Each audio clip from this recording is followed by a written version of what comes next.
What's up, cool people? Welcome to Magic Monday. Um, it has been a long time since I have played the Magic the Gathering Arena, so I might need a little while to figure out what all's new and get back into the swing of things with it. But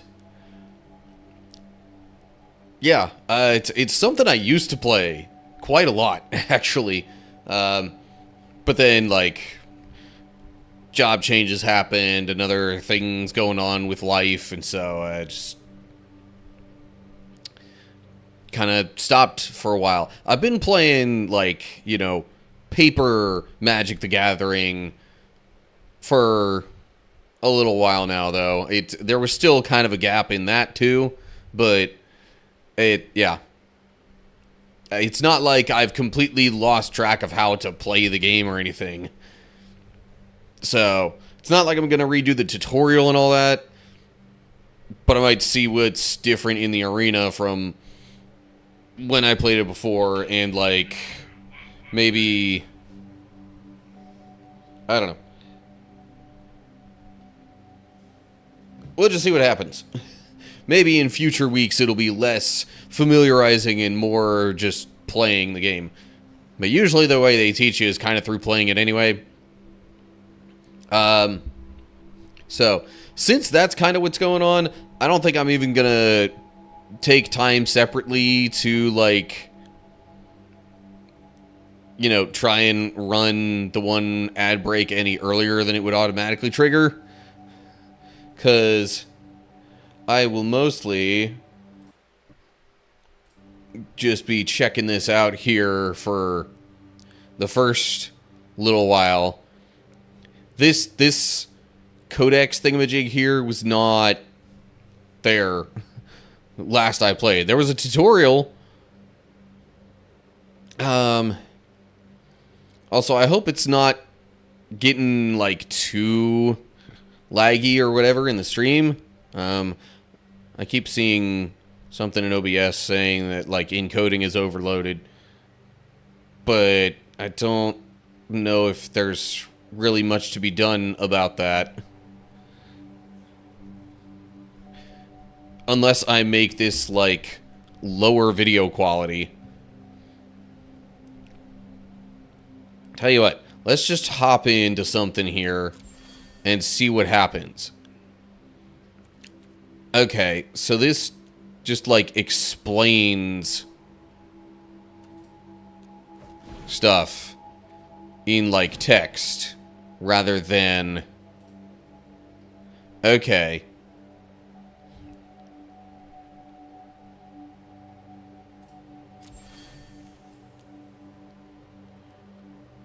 Okay. Play Blade can be opened with the large orange button that says play at the bottom right. Okay. So you go to that first, probably, and then pick your, like, game mode that you're trying to play. Decks. And that just talks... Okay.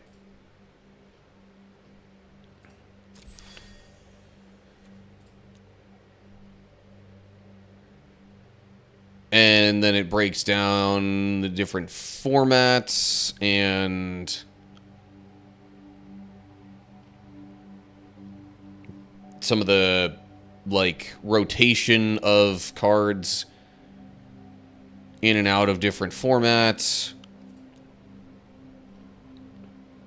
What's kind of nice about, the arena here is that... I mean, not only does it give you stuff like this to learn about the game, but it also, like, if you're trying to make a deck to play a certain format within it, it, like, will pretty much automatically give you an indication of which cards are banned. So you don't have to worry about that. Up here at Mastery, this probably just goes to the, like, current pass, which I wonder how much longer this one's going for. Expires in 7 days. Okay.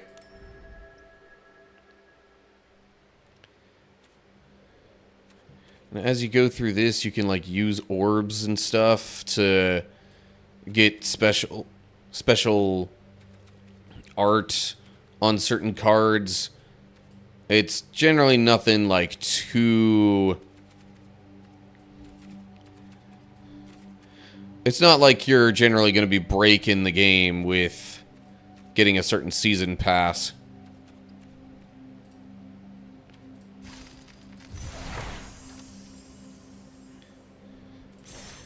No, the game is plenty good at breaking itself in other ways. Hold up, do I have more orbs? It's acting... No, I don't. Okay. I am noticing this is pretty jumpy in the playback. You know what? Give me a second to see if there's anything I could change that would make that not so bad. Of course, it doesn't help that I'm using up almost 50% of my... Or at least it's, like, jumping up to like 50% of my CPU in some cases. See, I've got it to the fastest encoder preset, so I don't think that's the issue. And it's not going to let me change the video output midstream. But, like... It's only set to, like, typical full HD settings.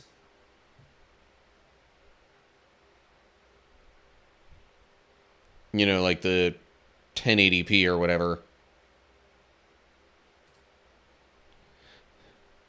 Honestly, I think it's partially because I'm running both this game on my computer, which is a little bit resource intensive, and also streaming. Let's see here. Beginning of your upkeep, exile the top card of your library. You may play it this turn. Once each turn, you may pay 0 rather than pay the mana cost for a spell you cast from exile.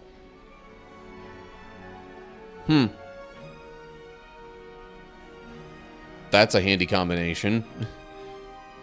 If you could ever get it working. But anyway. So yeah, you can see from the resources I have up here that I have indeed played this quite a bit. But that was a while ago. Attack with 30 creatures, cast 20 blue or black spells, cast 20 white or blue spells.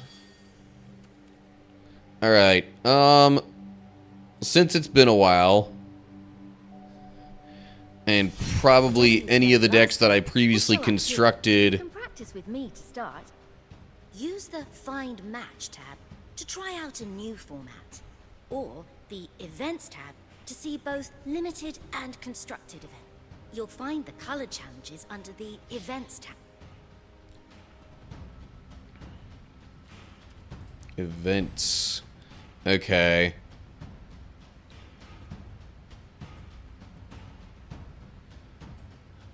And in here it even shows you, I think, with this kind of symbol, which ones are ranked and which ones aren't.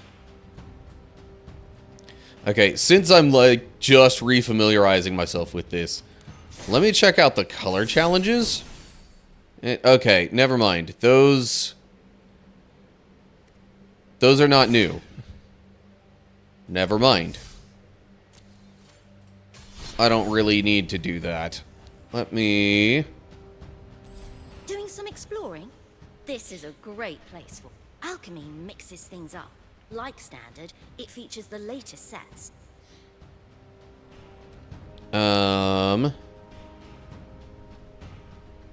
Yeah, I'm not sure about Okay. There it's showing like all of my decks that I made that are no longer valid. Well, that's for alchemy. This one is called Standard, because it's the most common way to play. It only uses cards from the last It's the most couple common of way to years play because to that's keep the things kind that they fresh. push in tournaments. And they push it in tournaments so they can, you know, keep the new cards in the fresh standard rotation that makes it more profitable for Wizards or whoever. Timeless. Okay, so that's where all of this other stuff, unless it's like made for a specific format or has any like banned cards in it, that's where all of that would come into play.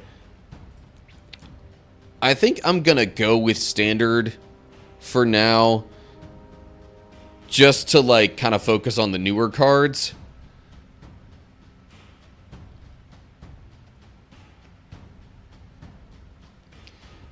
Okay, but man, these video settings are like, it's just so laggy. I can't really get rid of anything here though.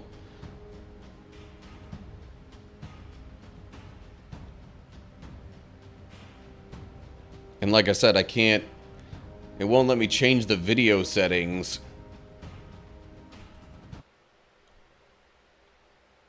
Without, like, interrupting the stream. So, I'm sorry for it being a little jumpy or laggy or whatever you want to call it.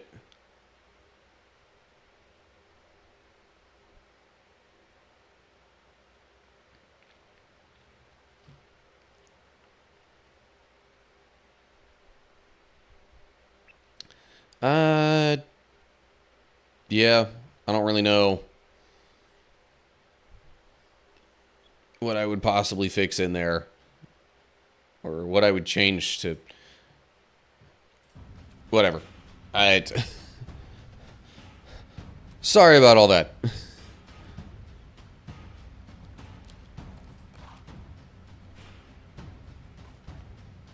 All right, let's just hop into a game.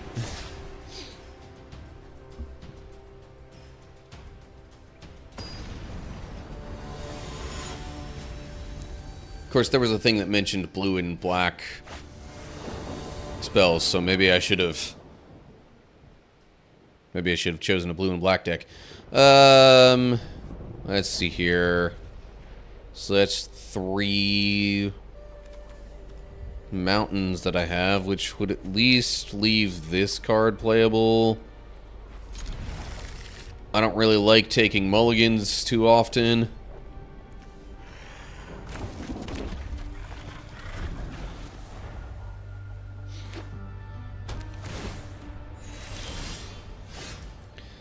Oh yeah, I totally forgot about this one entering tapped. Whenever a creature you control attacks, exile the top card of your library face down. Huh, okay. You know what? I'll do that one for this turn. So the next turn, maybe I could play the Blade Master. And then the following turn, maybe I would be able to actually make use of the enchantment there.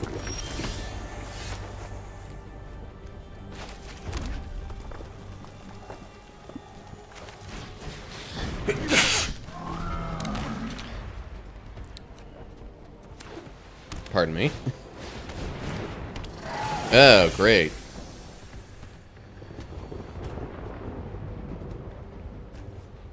Whenever you commit a crime, target creature you control gains your choice of menace or lifelink until end of turn. I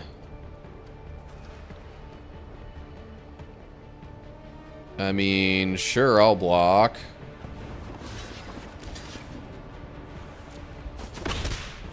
like I'm gonna lose my creature. They're probably just attacking for the life gain.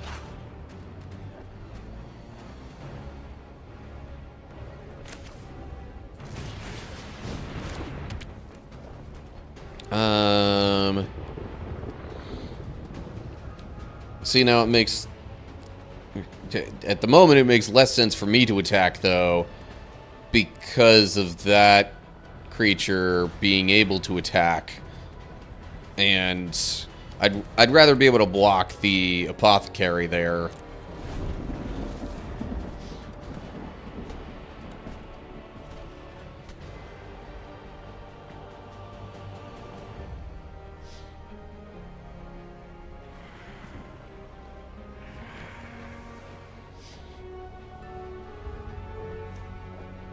Whenever you discover again for the same value, this ability triggers only once each turn.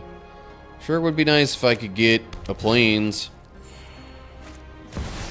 or something that generates white mana. Combat damage to one of your opponents. Its controller may pay 1 life if they do. And I keep getting more mountains.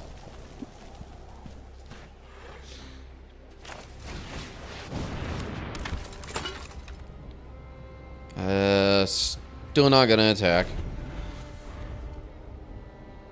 Deals combat damage to one of your opponents. Okay.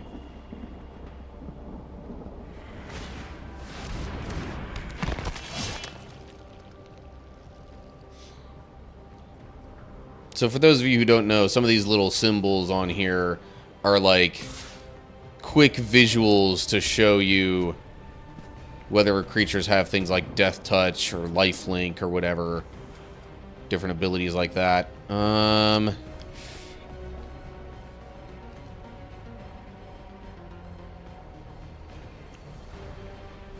You know what? I'm gonna block.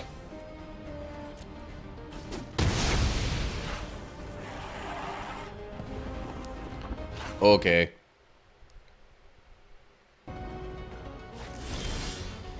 That just lagged out quite a bit. That tells you how hard my computer's working here. When Geological Appraiser enters, if you cast it, discover 3. Well, that would have been doubled by the card that I just lost. Oh well.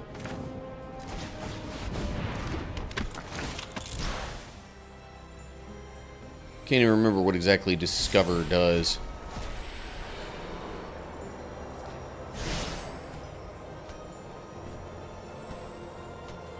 Sure. I mean, that seems like the only thing I could choose anyway. You may return another target non-land permanent you control to its owner's hand if you do scry 2. Huh. Interesting.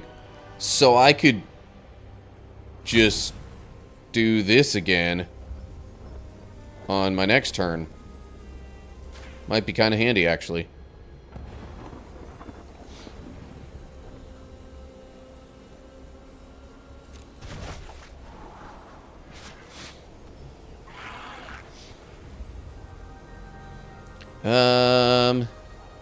Ooh, let me put the plains on top.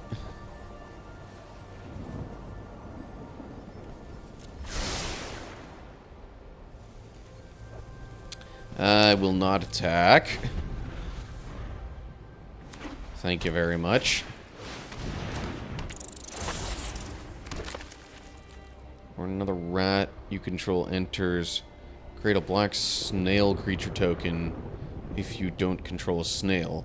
Otherwise, put a +1/+1 counter on a snail you control. Oh, lovely.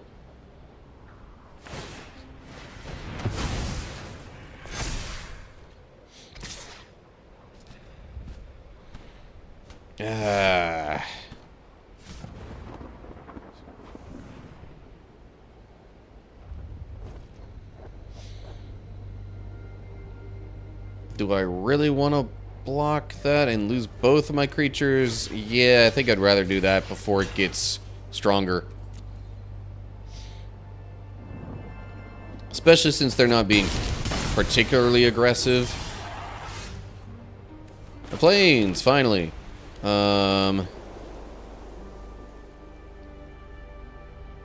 So I could play this. Whenever you attack with one or more non-gnome creatures, put a +1/+1 counter on this. Then create X/1/1 colorless gnome artifact creature tokens that are tapped and attacking. Interesting.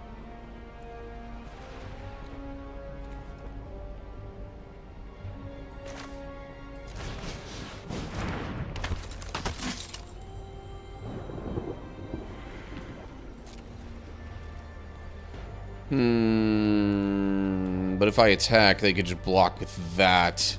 So no thanks. Not right now.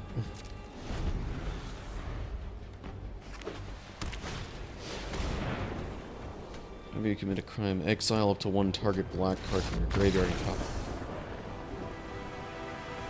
Okay. Not sure if they actually gave up or if the game just closed on them.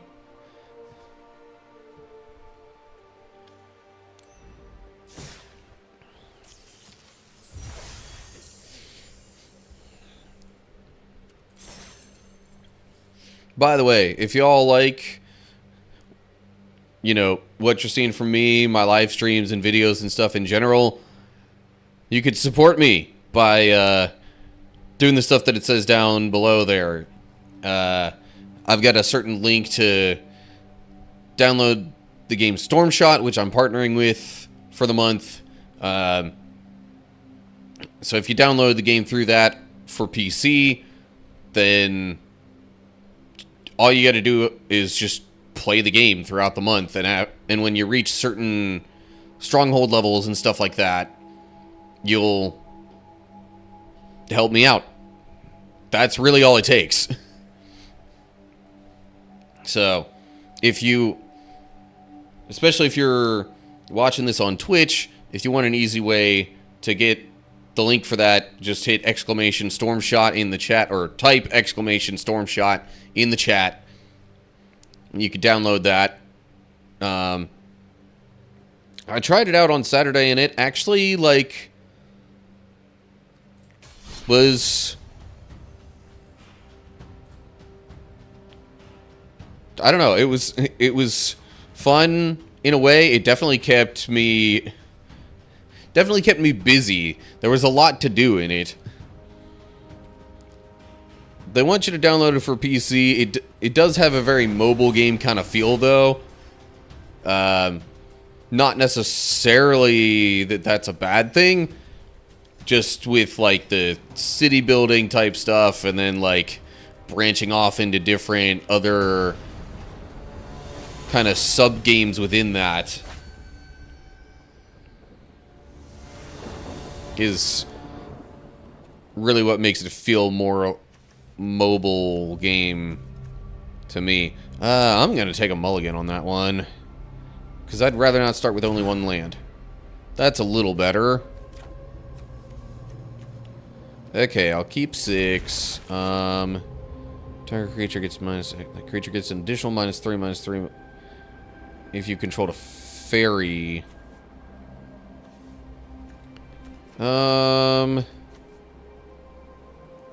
Fairies. I'm gonna put that one on the bottom. Alright, let me start with an island.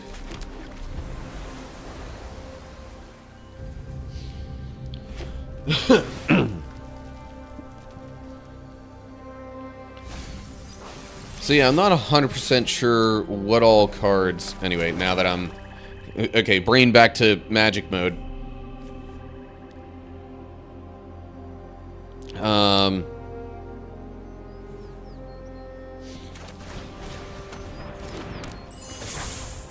I'm not 100% sure what all different sets are in the standard rotation currently. I know some of the more recent ones, like Bloomburrow and I guess Duskmourn is the one.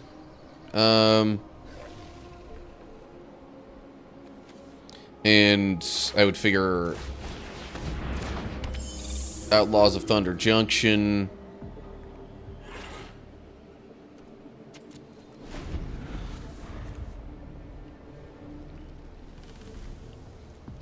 But beyond that, I'm not sure what all is in the standard rotation at the moment for Magic.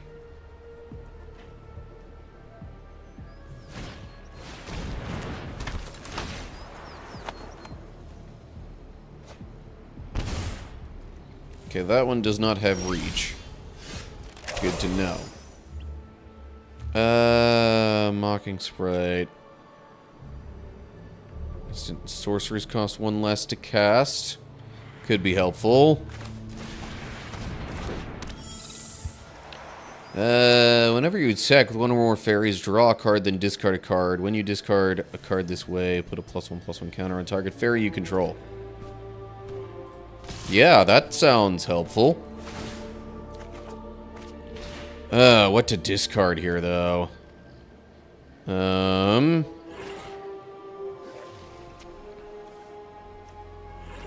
These all seem kind of helpful, honestly. But I'm not going to turn down lands. I'm going to go with that one, oddly enough.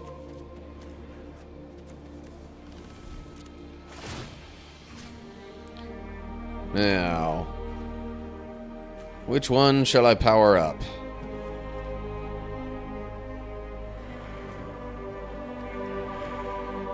Let me go with...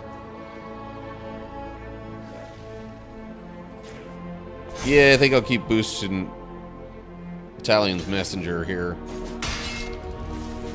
Because then next turn it would deal enough damage to get rid of the creature with reach.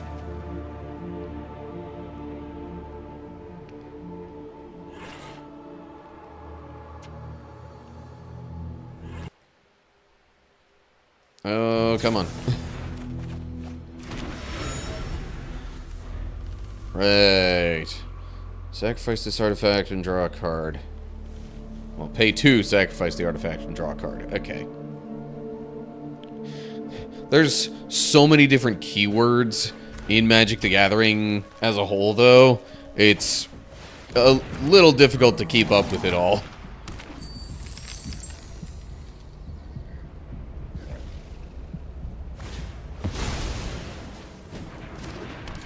Oof, 5/4 trample. That's not exactly fun.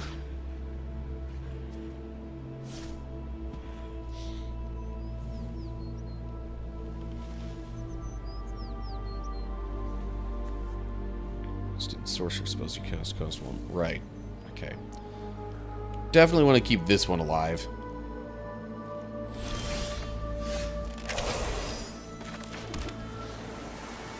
Sleight of hand. Look at the top 2 cards, put one of them into your hand, and another on the bottom of your library. Copy of target artifact or creature you control. Interesting. Draw 2 cards, then discard a card.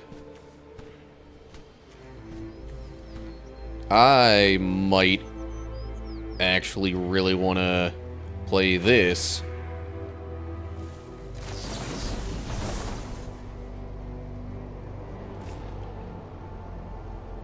Or do I have to do them in sequence? I always forget how this stuff works. I mean, I could definitely pay that.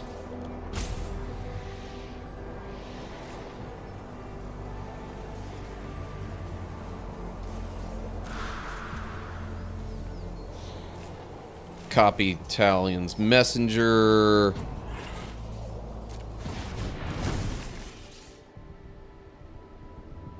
It's not a legendary one, right? No. Okay, good. Okay. Let me just move to combat so it doesn't, like, have me skipping phases and whatnot.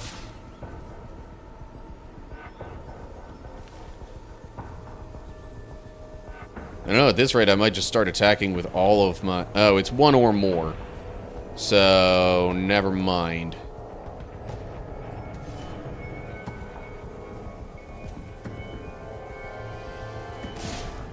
I'll attack with the Mocking Sprite, too. Counter target spell. Do.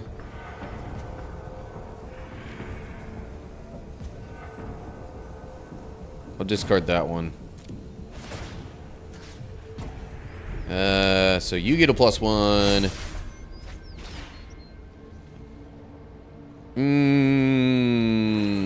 Another Mocking Sprite would be helpful.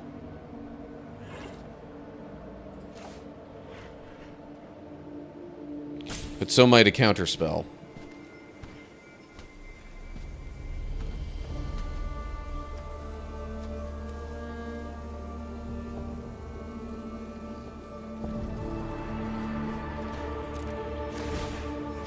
Oh well.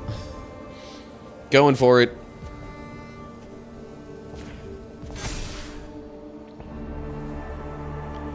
Okay.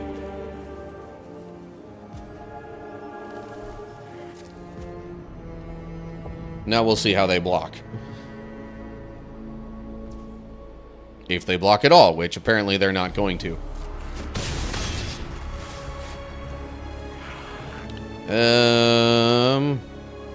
I'll end my turn. I think... Can I do this at instant speed? I think so.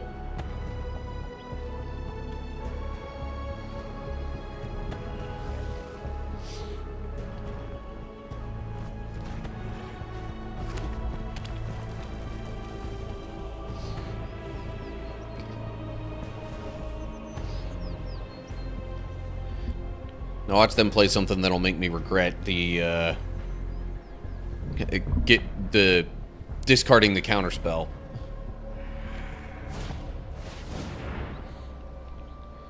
Here's one, discard a card, then draw a card. Okay, whatever. It's not like I can actually do anything about it. I just might want to give off the impression that I can.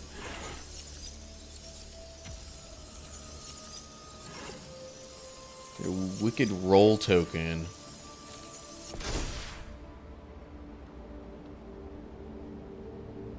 Not quite sure what that does. Okay. Enchanted creature gets +1/+1. When this aura is put into a graveyard from the battlefield, each opponent loses 1 life. Okay. Oof. Okay, pass to blockers. I will block that with that, and that with that. So at least I take 2 less damage.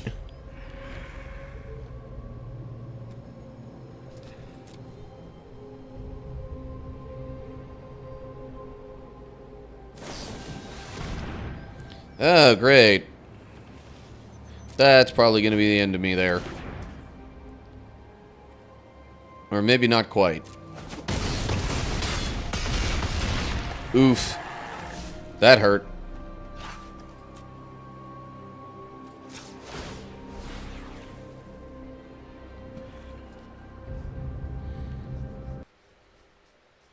Yeah, that's where the counterspell would have been nice.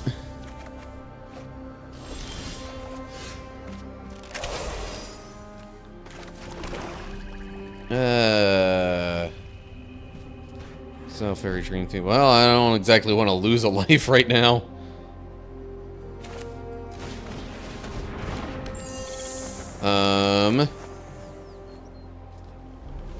So I could deal... What? 4... 7... Yeah, I would only be dealing 7 damage here. Not great. But let me just move to combat and at least do something with this.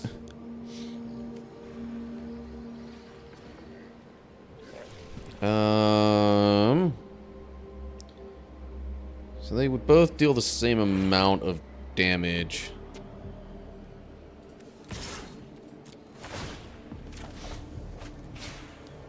I will discard the island in this case. And I'm actually going to put the +1 on Talion's Messenger, I think.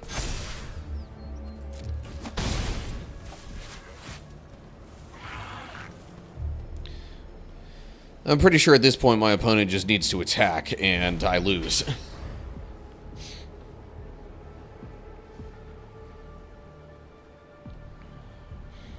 Really should have kept that other spell stutter.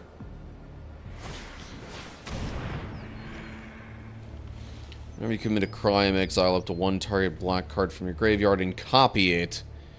You may cast a copy. If you do, lose 2 life. You know what? I might as well just counter that.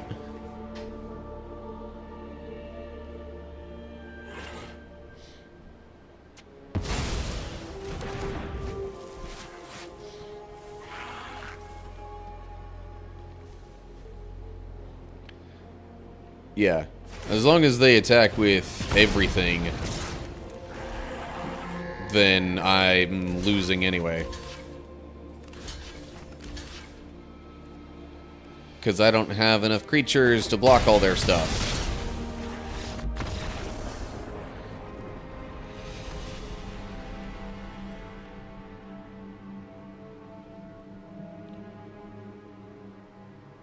Meh. So it didn't do terribly, though. I'm also trying to go for these, you know, these goals right here.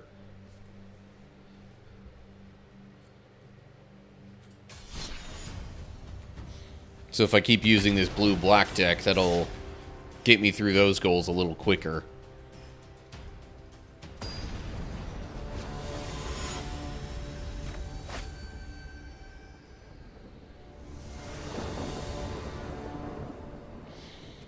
That seems like a pretty solid starting hand mana-wise.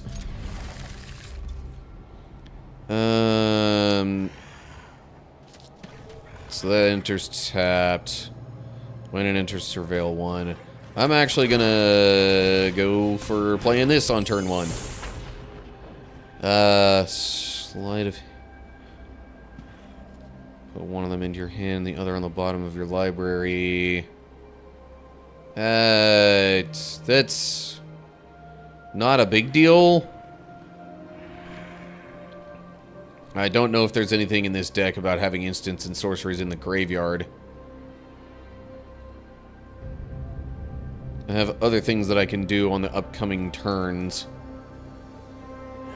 So, I think I'll send that to the graveyard.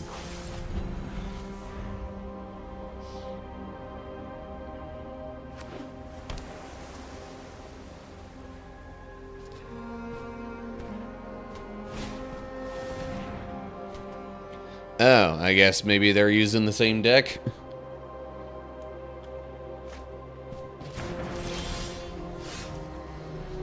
Okay, got an island here. Target creature and opponent controls. Well, that's... They don't currently control any creatures. So that's kind of meaningless at the moment. Lifelink flying. Has lifelink as long as you control another fairy. Aeronauta gets 1-0 until end of turn. Okay. Island. I could do freeze in place. That might actually be kind of helpful. Or I play Talion's Messenger. And then I can attack with both of these. I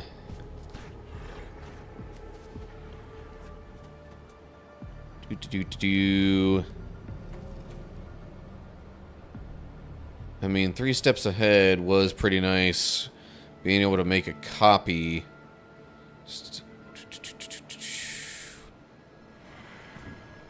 Permanent with a stun counter would become untapped. Remove 1 from it instead. So that only matters if the creature gets tapped anyway. I'm gonna go with that one.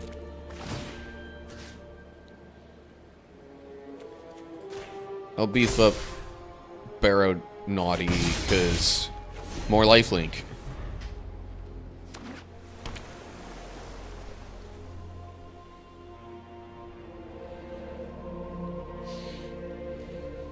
I'm also so used to playing Commander.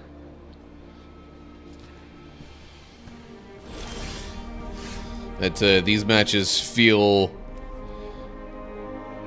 quite short.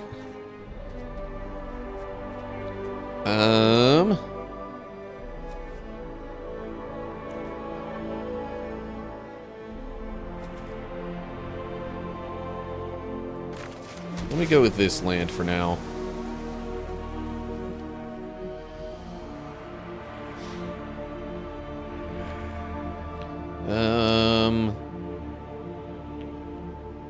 Also don't care much about playing that. Or still don't care much about playing that, I should say. 1-0 till end of turn. That's not a big deal.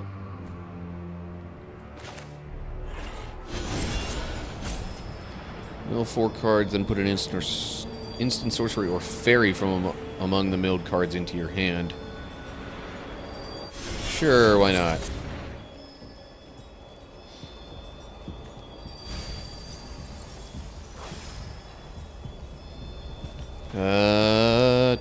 Draw 2 cards. Get us another one of these.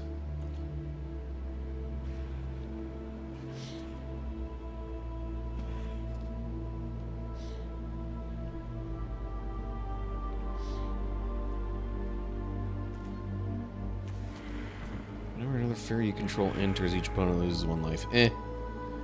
So I will definitely attack with Baronauti. Might also pick... I mean, honestly, I could attack with all of them.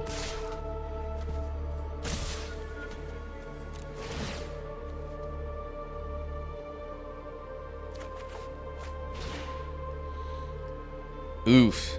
I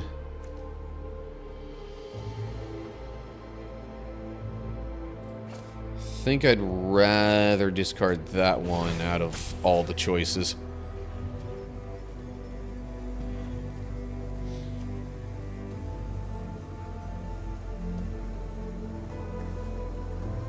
Yeah, I think I'm just gonna keep going for more lifelink for now. Although maybe I should buff Talion's Messenger soon, so that it's less likely that that dies.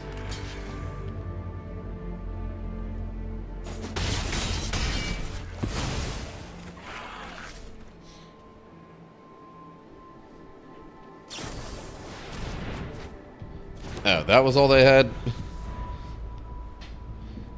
But you see, there's the mental aspect of the game in some ways. Like, you see an opponent with untapped mana, and you're just like, or untapped lands, whatever. And it's just like, oh geez, what might they do with this? Like, do I have to worry about counter spells or other stuff? Like, hold up, what?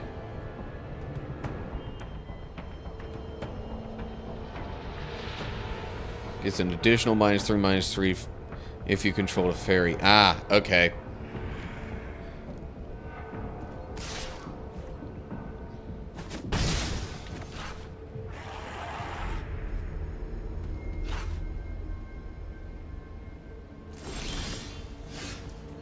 Heh, I have that card now too.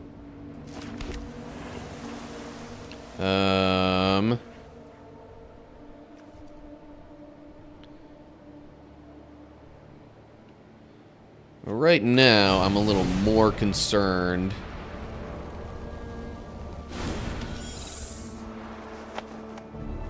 with getting some other creatures out onto the field.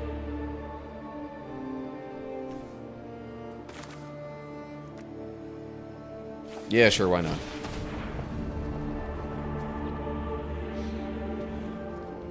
Probably should have played that one first, though.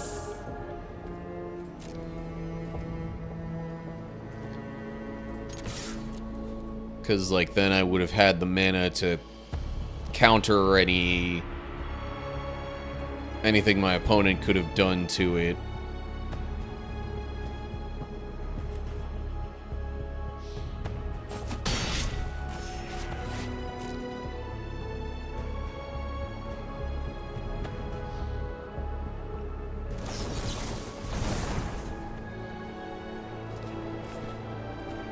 Okay, so you're drawing 2 cards and discarding a card. No big deal. Yet.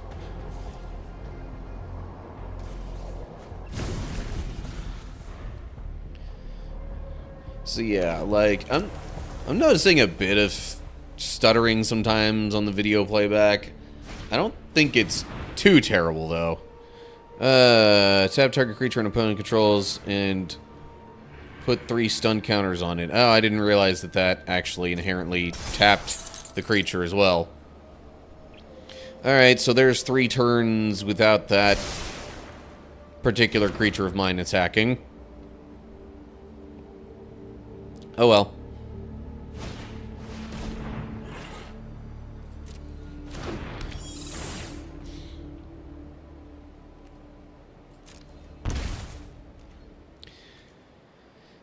Yeah. I think I'm gonna just go ahead and get rid of that.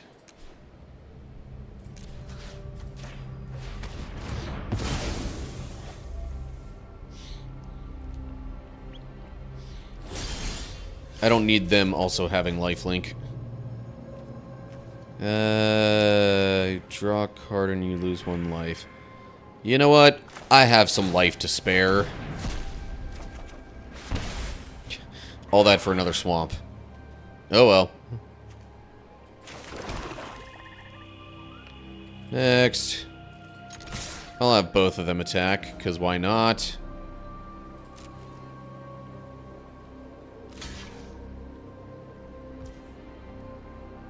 Okay.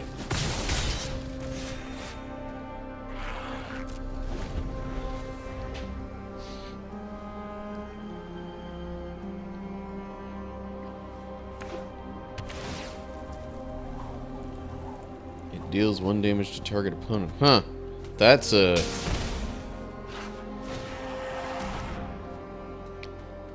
kind of an unusual ability for a land to have.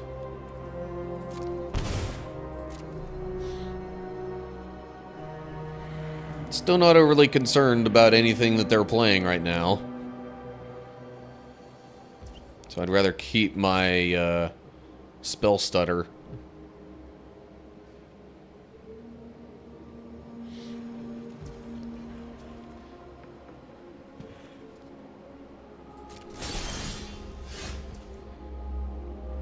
Sleep Cursed Fairy. Enters tapped with 3 stun counters on it. Okay.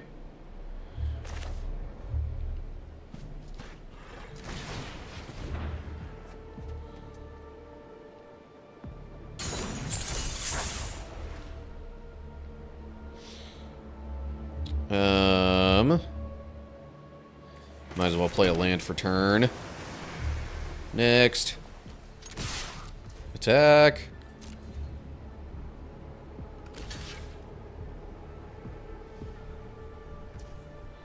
Okay, that's not surprising. Actually, I could... You know what? Let me go ahead and activate that. I'll still have 2 mana left. Actually, 3.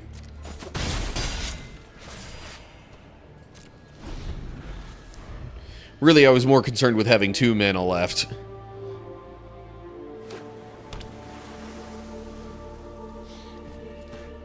That way I could either counter or,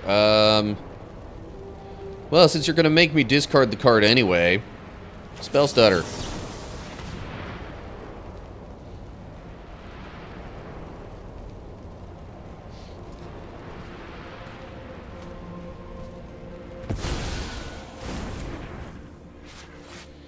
Plus, with them playing it, I mean, that was entering as a creature.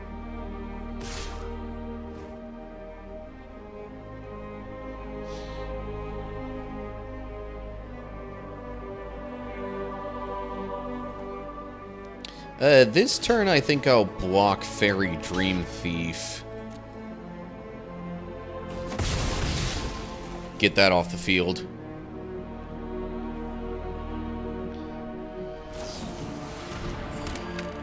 I'm like, yeah, I took more damage, but I've got some life to spare.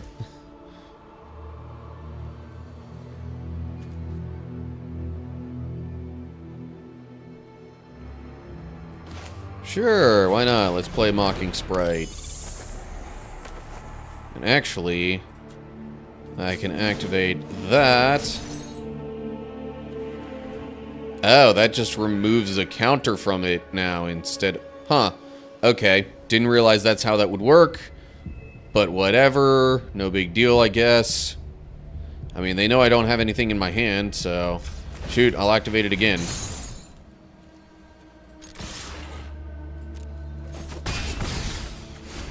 Oh, can this not block?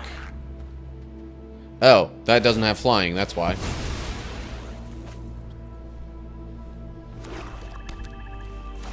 So it can block, it just cannot block flying.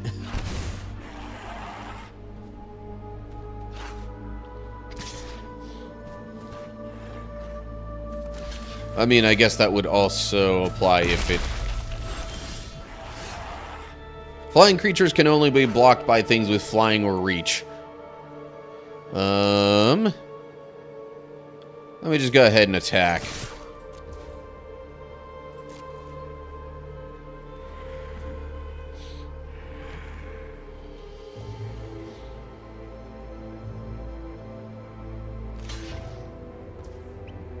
Okay, that's still a 3, 4, 5, 6, 7 damage you're taking. I'm good with that. Alright. A legit win this time, not just oh, the opponent left or got knocked out of the battle.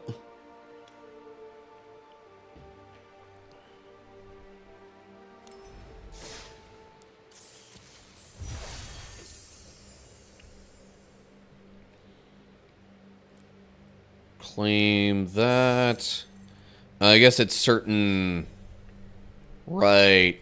With each win, you get progress through these things, too.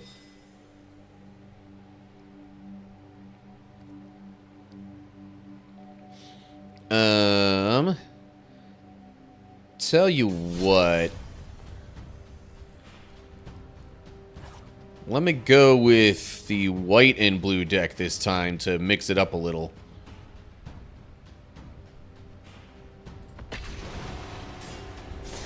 Honestly, I should probably be trying to play some ranked stuff, though.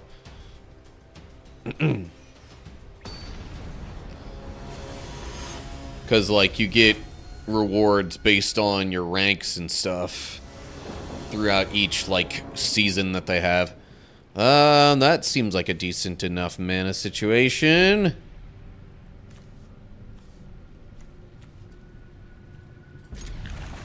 Cards in my hand are a little on the expensive side, other than this Novice Inspector here.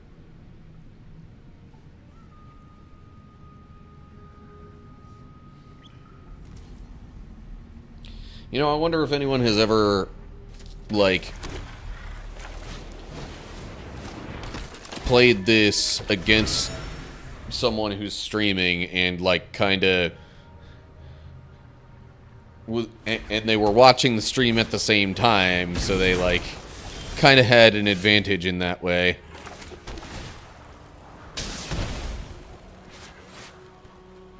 I see no reason not to attack here. To do sacrifice, draw a card. 2 and a white, sacrifice it. Target creature you control gets +2, +2, and gains flying until end of turn. Another one of these lands. Whenever you attack with 3 or more creatures, Seasoned Consultant gets 2/0 until end of turn. Okay.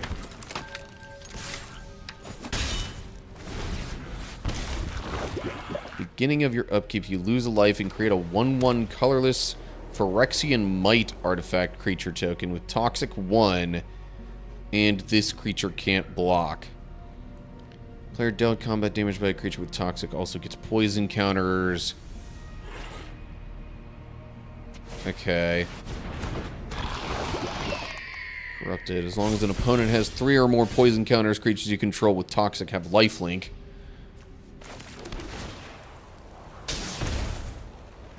Private Eye. Other detectives you control. Nice. Give +1/+1. That sounds quite helpful. I'm gonna play that.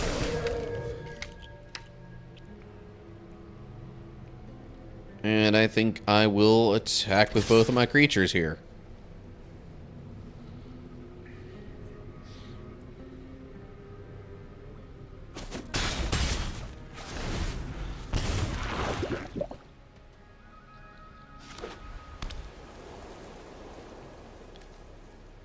Flying Toxic 1. And Flensing Raptor enters. Another target creature you control with Toxic gets 1/1 and flying until end of turn. Okay, but that was an ETB effect. So that's not a big deal. No! But, I mean, that was definitely the right play for them.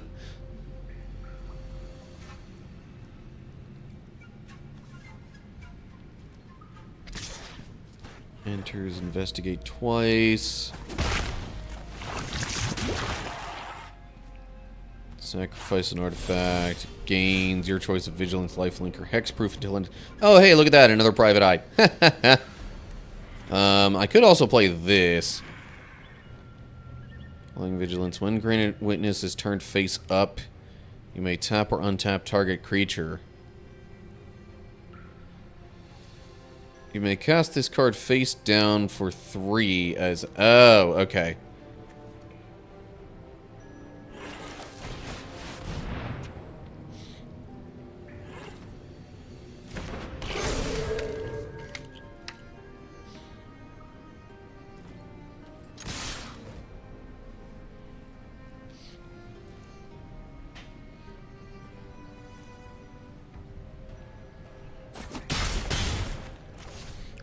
Okay, so what's weird is, as much as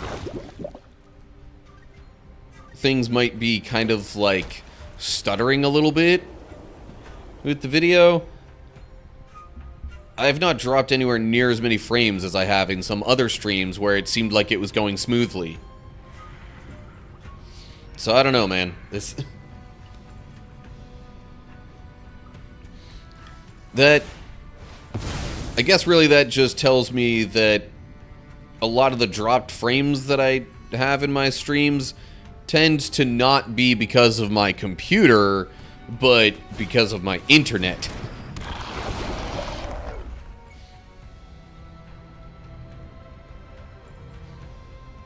Or at least, probably my internet.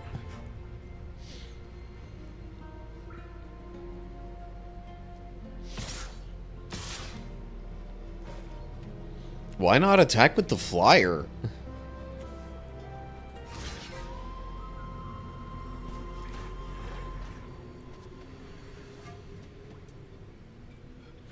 I guess maybe they want to use their flying creature as a blocker. I don't know.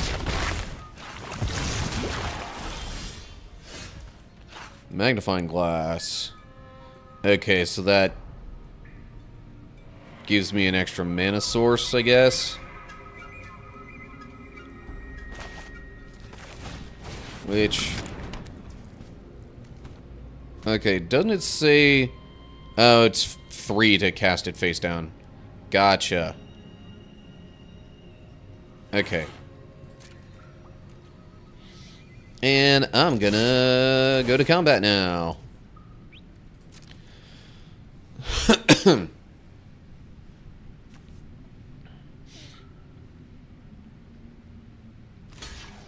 Yeah. They kind of had to block this one. Because if that creature got through, then they were just kind of toast on the spot.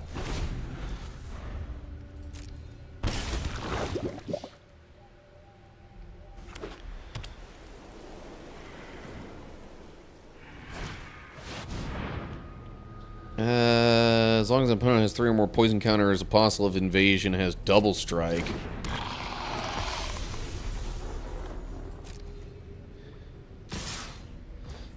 See, if they had attacked me with the flyer last turn, I would have had more poison counters. And these things would have had lifelink, giving them a little bit of a better chance at winning. Yeah, let's get this guy in here, because why not? Oh, detective, what do you know?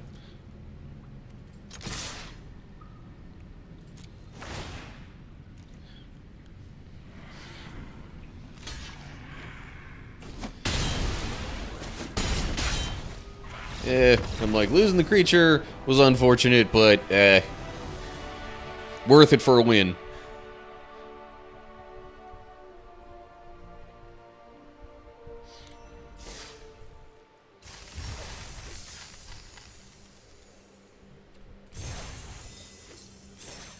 Okay, so that stuff's all done now. Any packs for me to open? I got one Duskmourn pack here.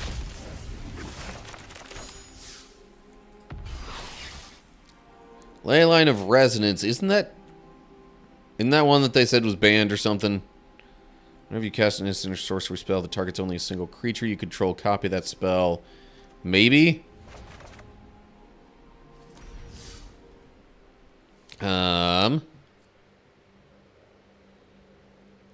But now, perhaps I will,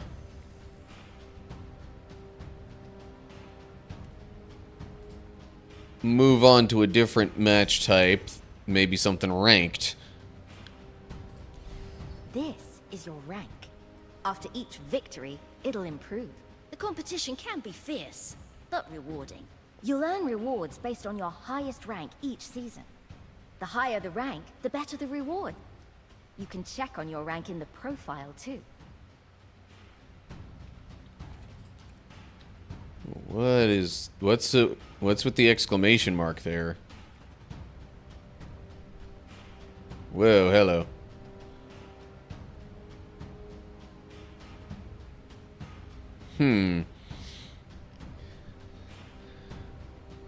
So there's some of my older decks that could also be used here too.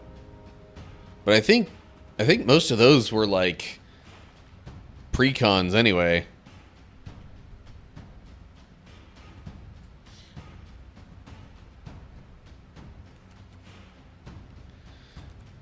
I figure standard ranked will have fewer shenanigans.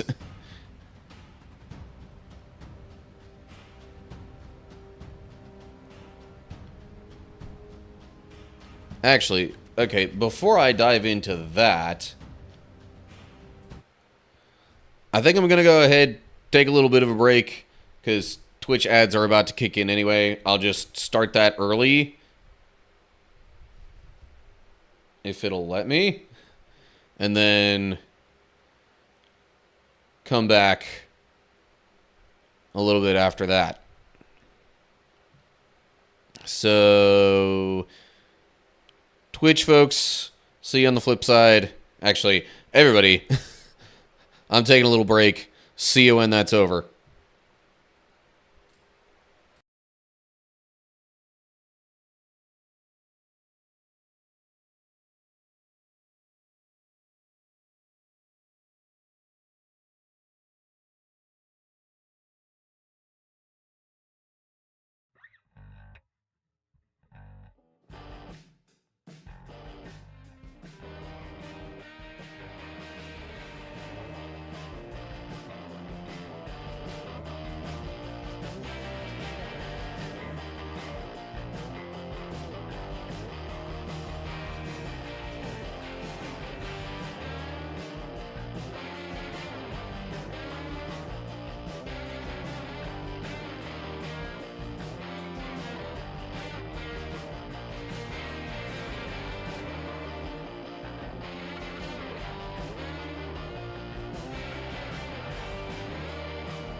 That was actually kind of perfect timing with how long I was away from stream.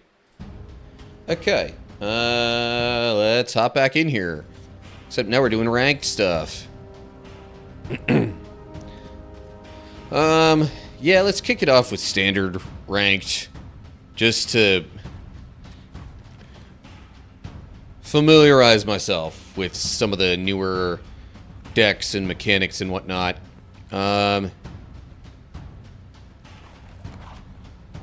Let's use the Dino deck. Oh yeah, I did turn up the volume on my computer a little bit. Let me know if it's too loud. Especially if anything coming from the game is too loud. Because I do this because it's directly in front of me, but really I should point over that way. Because that's where you all see it. I might be able to work with this.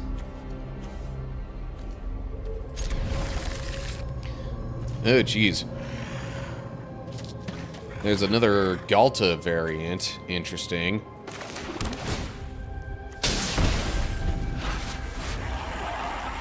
Galta Stampede Tyrant enters. Put any number of creature cards from your hand onto the battlefield. Jeez.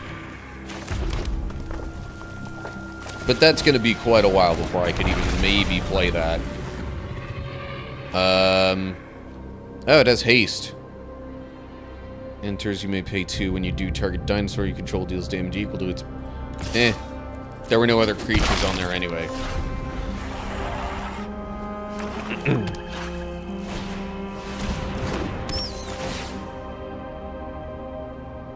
Exile a non-land card from it until... Oh.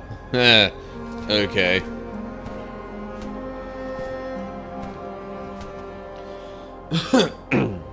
Would not be surprised if they pick Galta... But, given the mana situation, maybe not. No, they picked Galta. No surprise there. Yeah, I'd like to keep some more mana available, thank you. Target creature gets 1/3 and gains reach until end of turn. Untap it.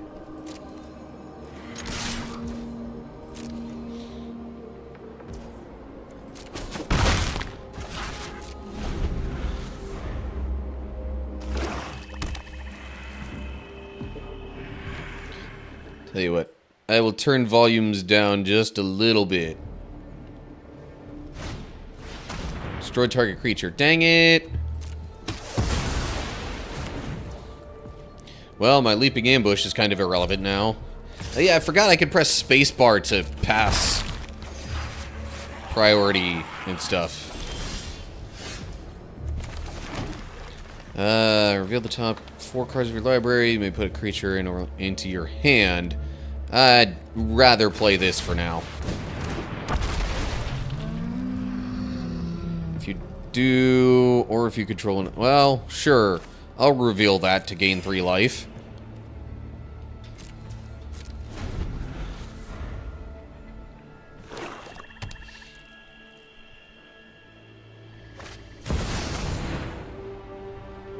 If an opponent would lose life during your turn, they lose twice that much life instead. But it's only during their turn, right?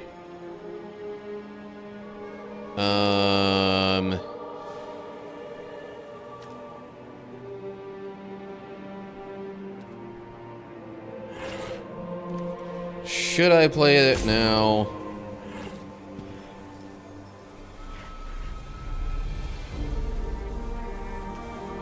You know what? Yeah. I really don't need to, but I'm feeling extra aggressive today. Plus, now I have Galta back in my hand.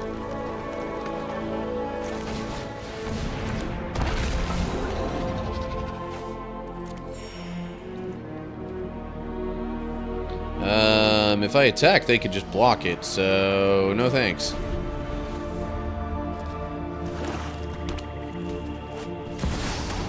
Oh, jeez. Whenever a source deals damage to that... That source's controller sacrifices that many permanents. Dang. Shuffle, investigate. You may put a creature and or land card from among them into your hand. Sure, let's play that. Burning Sun Cavalry. Cavern Stomper. 5.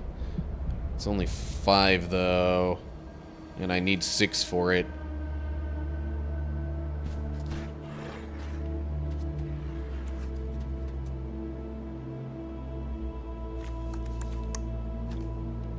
More land.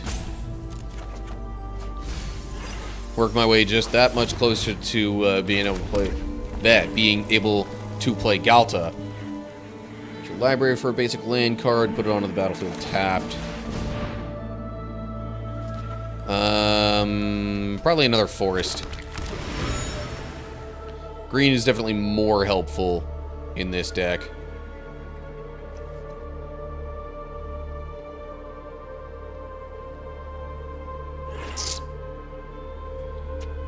I'm not gonna attack.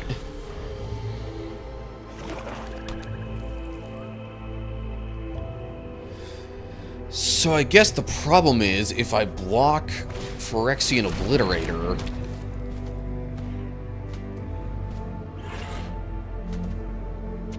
then not only will I probably lose... well, really, I think I'd only end up losing 1... No, because that's 5 damage.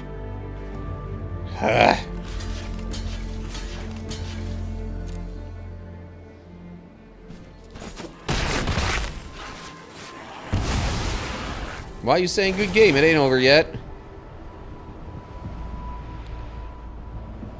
I'll sacrifice the clue.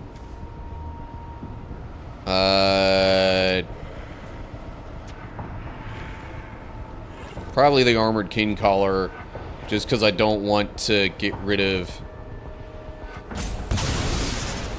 I want to get rid of as few lands as I need to.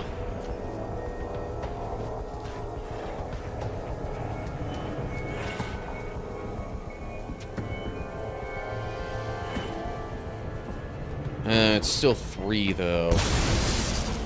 Dang it.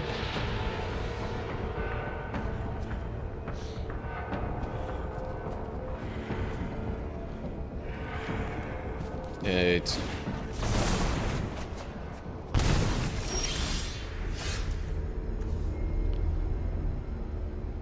Well, I could play this, I guess. I definitely don't have the advantage here, though.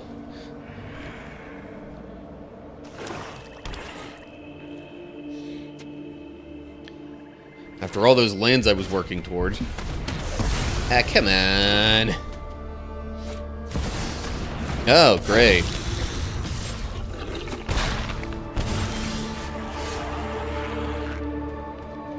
Yeah, I think I'm about to lose this now.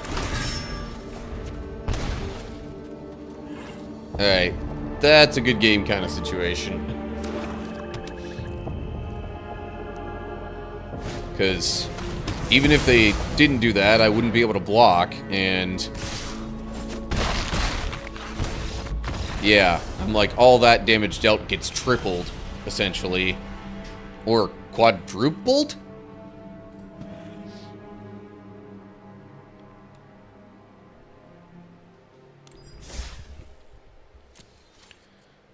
Alright, so... yeah, the Dino deck. Not necessarily the best. But let's give it another shot or two.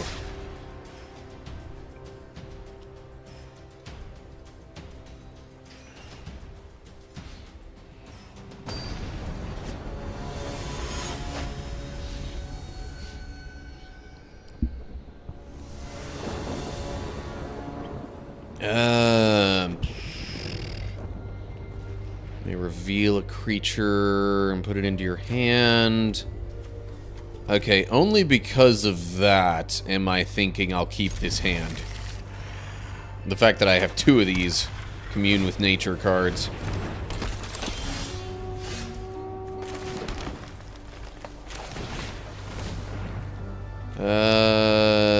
This would at least be playable next turn.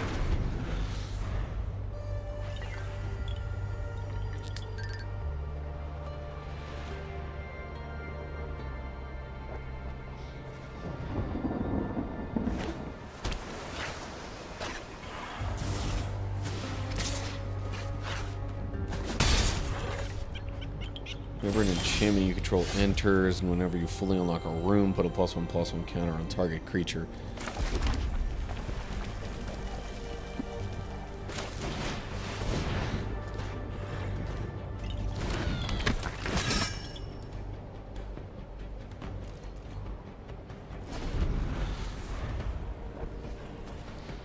Fortunately, most enchantments don't come in at instant speed.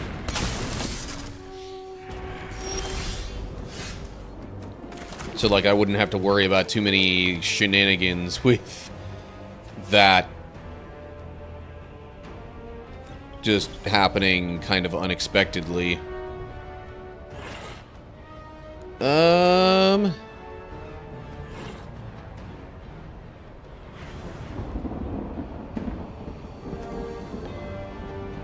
You know what? Let me play this.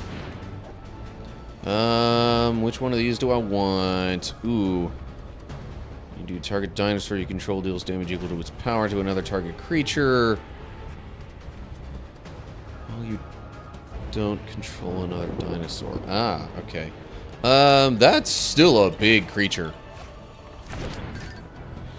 I like that idea.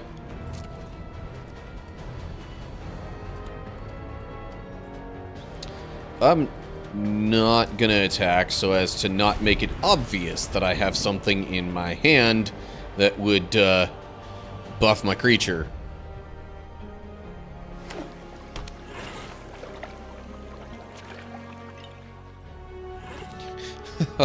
I just noticed credit card details.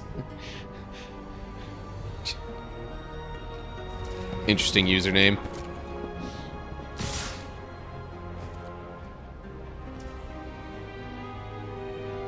I will pass to blockers, and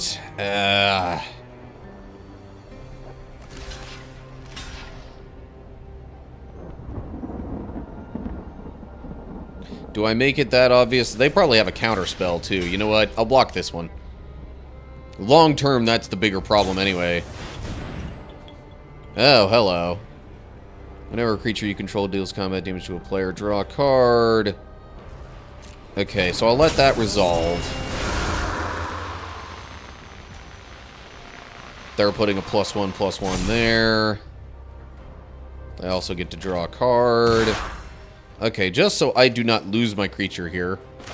Leaping Ambush.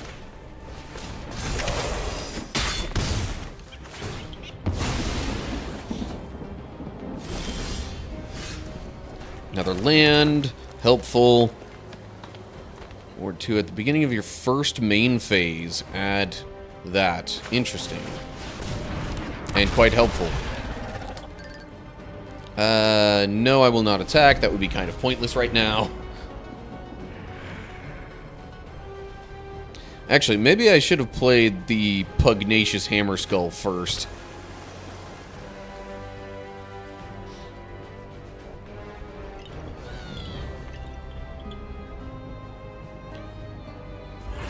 Although...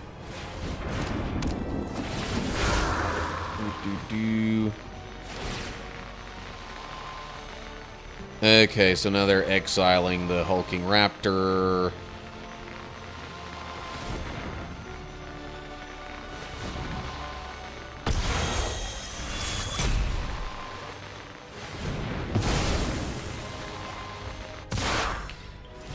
Well, phooey.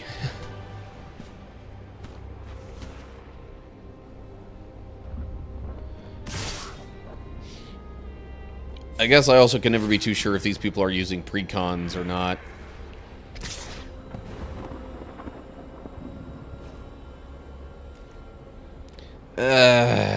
No.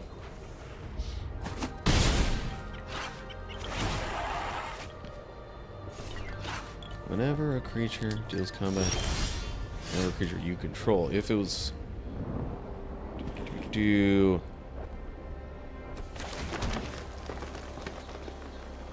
Ooh, what does this do? 4/5 reach.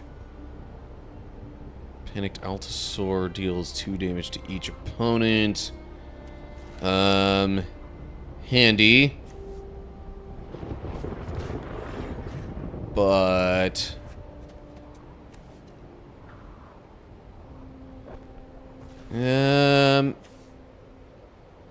You know what? Yeah, let's go for it.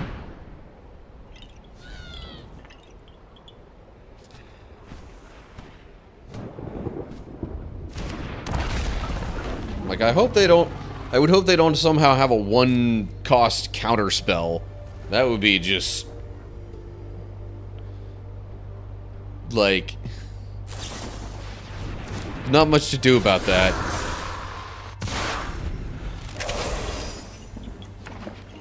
Creature control...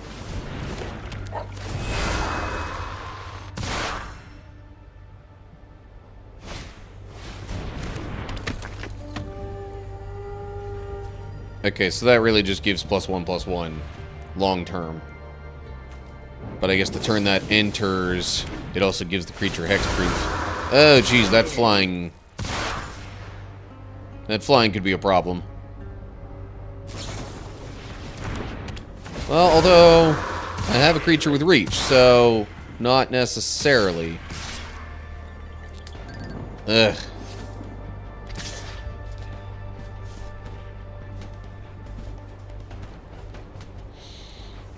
Do I go for the trade-off here? I don't have a ton of health.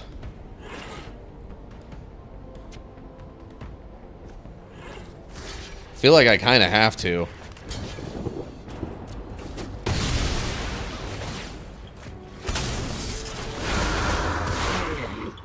So now it's just an enchantment. Interesting. Cavern Stomper. Whenever it enters Scry 2... Okay.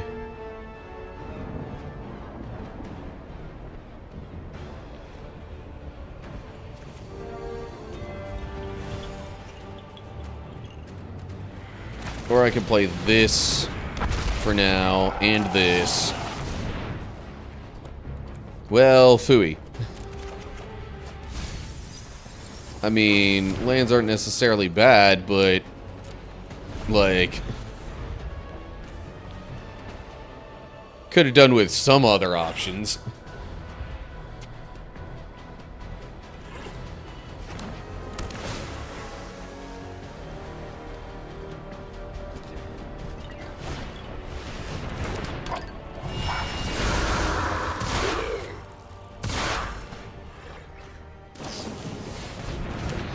Good grief. It's like they have all the good cards.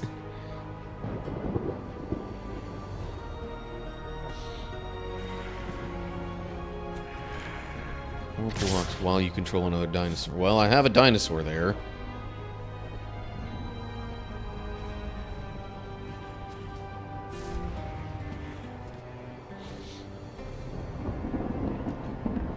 Okay, I'm pretty sure blocking the gremlins won't be an issue.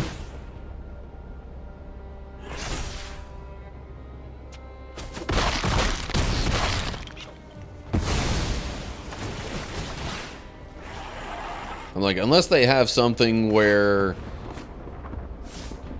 each creature that was dealt damage this turn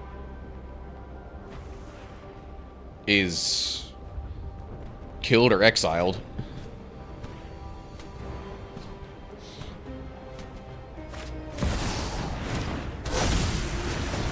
Oh, that's fun.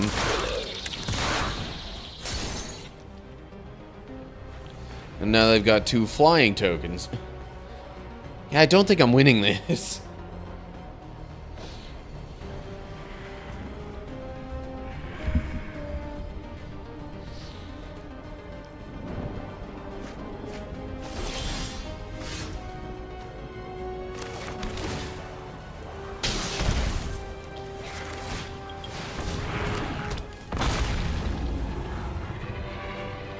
Every creature gets +3/+3 and trample until end of turn. I kind of don't really want either of those. I'd rather give myself a better chance at getting something that could do more damage. Yeah, they've got me with just flying damage next turn.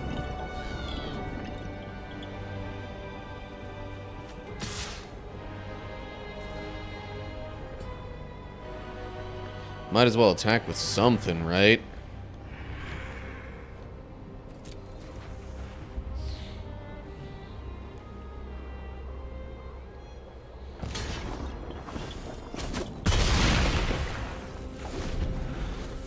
Of course, that one card that I sent to the bottom...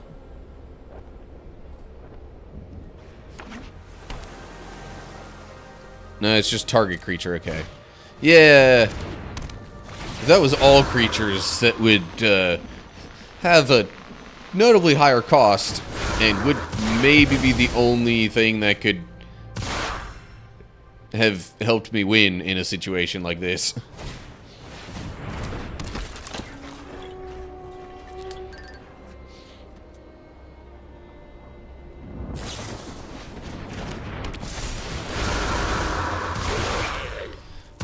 Okay, if this deck that I'm going up against is a precon, this is overpowered.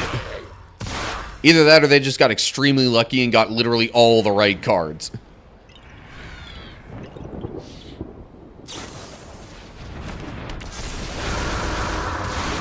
Is that really necessary?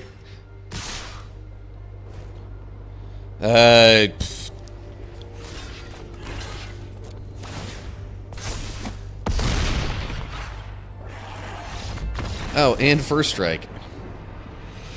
Daggum. Okay. This is not doing my attempts at ranking any favors. Okay.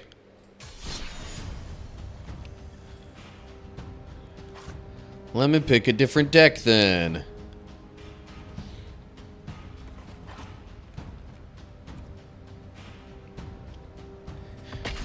Although I don't know if it's really the deck that's so much the issue as the people I'm going up against have probably just crafted better decks. Although if they're like of a similar rank, I don't know. Suppose it's still possible that they've spent a lot more time on this recently than I have.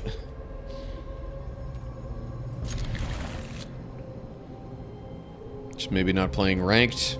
I don't know. Whoa.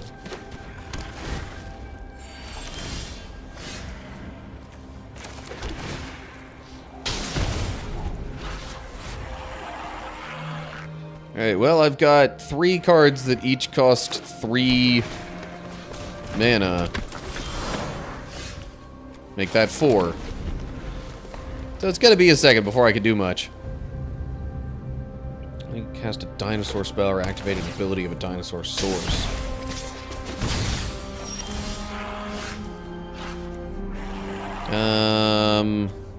Let's go with an island here so I can actually start playing stuff.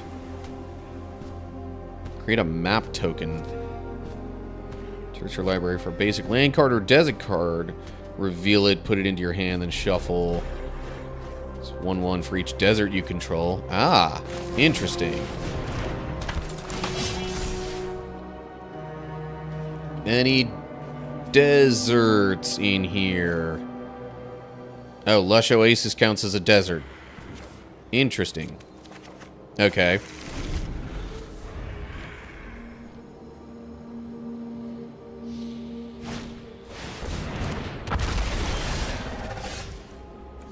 Hedge maze. So I'd rather do that for now. And then I can play another one of these guys.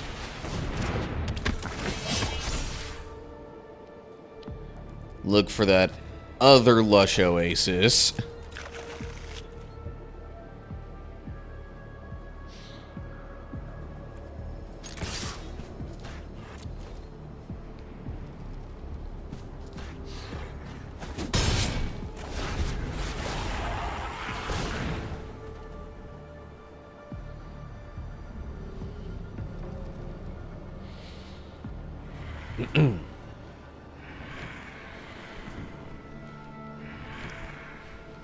While I'm waiting for the other player, I know this isn't what I'm doing right now, but if you want to support me, go ahead, download Stormshot with the link.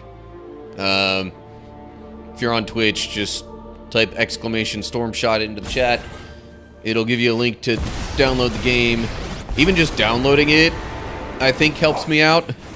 And then getting to certain progress amounts in the game helps support me all throughout the month of November. So we got plenty of time to reach those higher benchmarks and whatnot.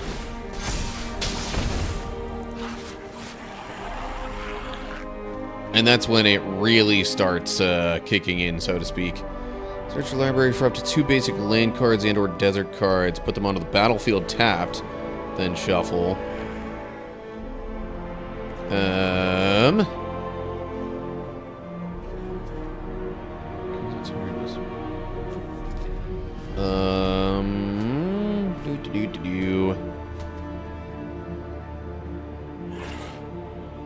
Problem is I wouldn't be able to do that this turn. Let me go with Map the Frontier for now.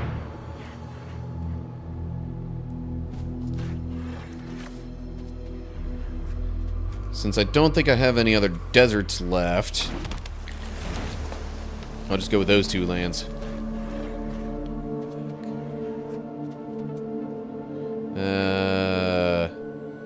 Spend this mana to cast creature spells or activate abilities. -4 deals X damage among any number of target creatures, where X is the greatest power among creatures you control as you activate this ability. That could be a problem long term. I'm gonna make them make a decision here. See what they care more about.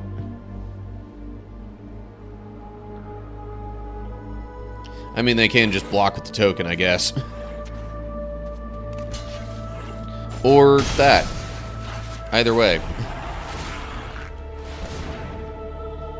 It's putting a little pressure on. I am the Alpha. Oh, geez. Terror of the Peaks. How is that even in the standard rotation? Also, how did he get to play both of those? Oh, because that's Pugnacious Hammer Skull, which doesn't cost that much. Okay. Another Lush Oasis. And I've got 3, 4, 5, 6, 7 mana. That only costs 5. Okay. And then I'll play one of these 2. Attacking doesn't do much for me now.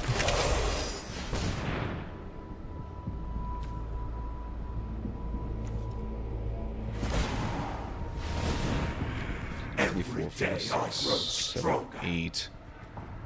5, 6, 7, 8. Yeah, okay. I was just double checking the mana. I was kind of wondering how that was possible, but nah, it's possible.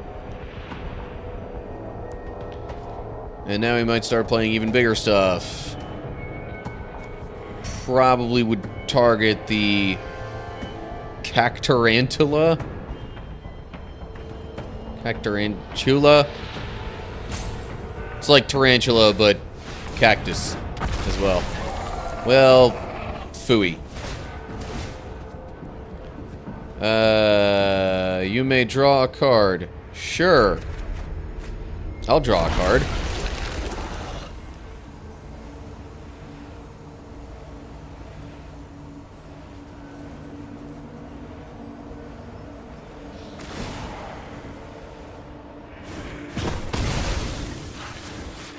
Yeah, that was the only thing I had with reach. Oh my gosh.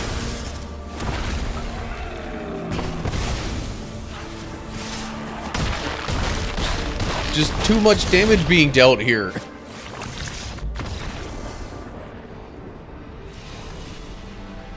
Like, jeez. I'm starting to wonder if I'm legitimately, like, the only person in ranked using precon decks.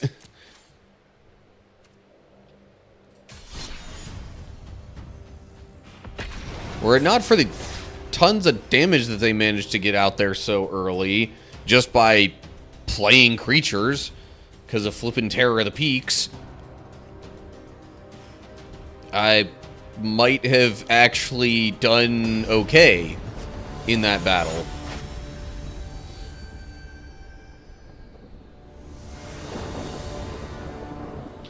Return target non-land permanent.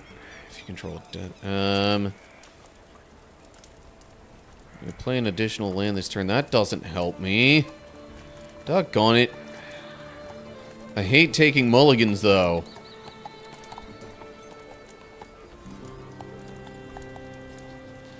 Hopefully I don't regret it.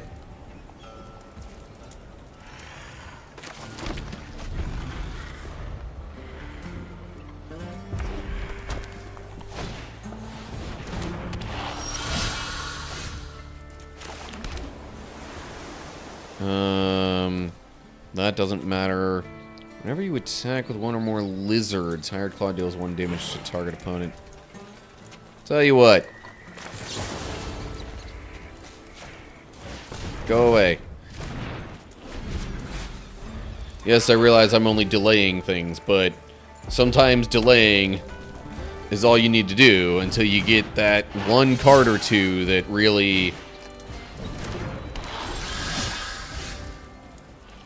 gets you what you need. Good golly.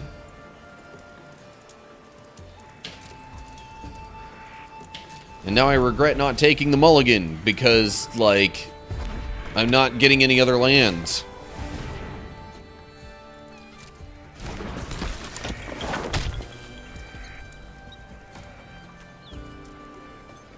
And those are both lizards. Figures.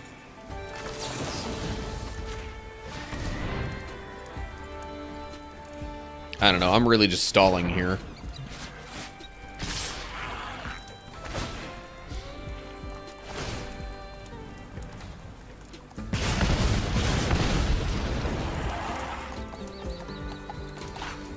I'm about to give up if I don't get another land.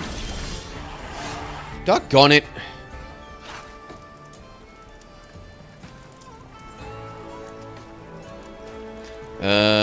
I kind of forget how to... Yeah, there we go. That was just bad luck, straight up.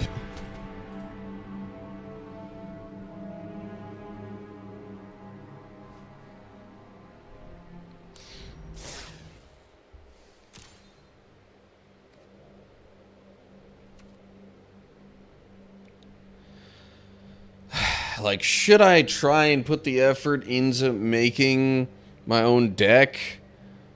I don't know.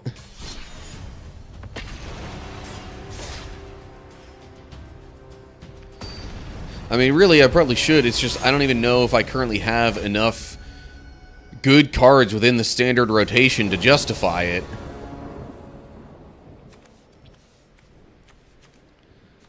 Okay, at least a couple of things will be playable this time.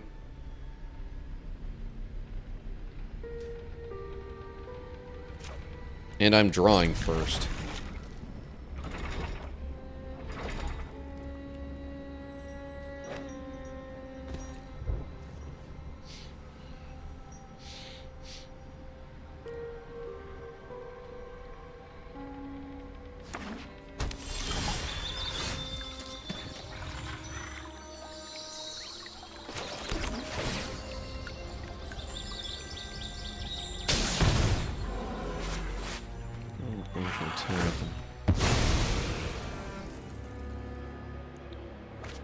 Jeez, we got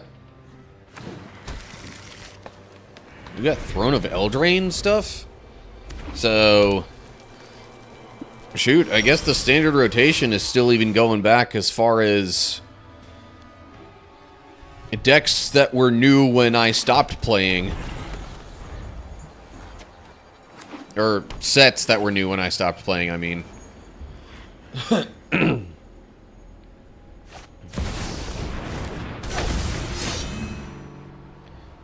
your library for basic land card. Okay, interesting. 3/1 vigilance. Since I've got a desert out there, I feel like this would be the better choice. Especially because then I'll be able to search for more deserts.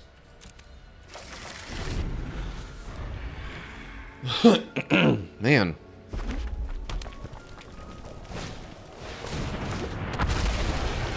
Belligerent Yearling. You have it base power and toughness become equal to that creature's base power and toughness. Ah, okay. Hey. Hold up. I'm having an Unlee play. Anyway, thanks for the follow on Twitch. That kind of support is also appreciated. Doesn't have to just be, you know, doing the sponsorship or other stuff like that. So I can either keep that on top or put it in the graveyard. I'll keep it on top.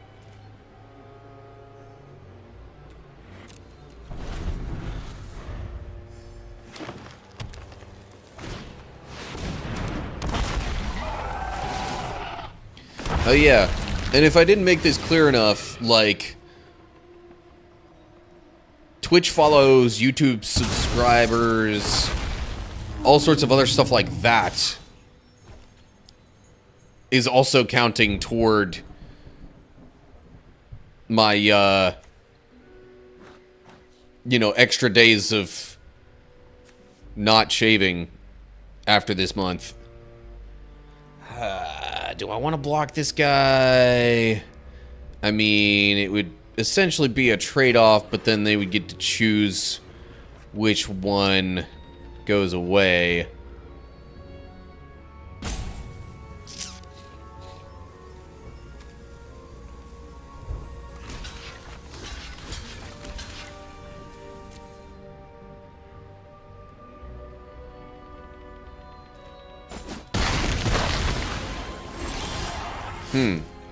Interesting choice. I kept the one with vigilance. 1, 2, 3, 4, 5. Okay. Colossal Rattleworm. Has flash as long as you control a desert. Interesting. I feel like I'd rather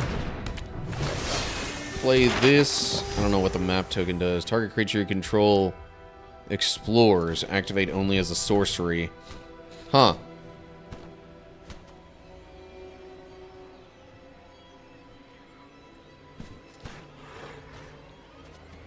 You know what? I'm gonna go ahead and do that. And I'll make it this one that explores. Enters or attacks. Gotcha. Attack. Because vigilance. Yeah, I figured they'd, you know, sacrifice a token for that. Jeez, Lou, what the... Alright. Hedge maze, because I can, I guess. Surveil 1.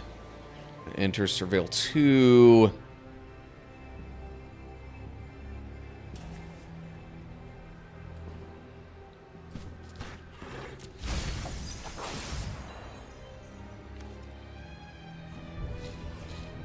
Whenever that enters, it explores. Got 5 mana.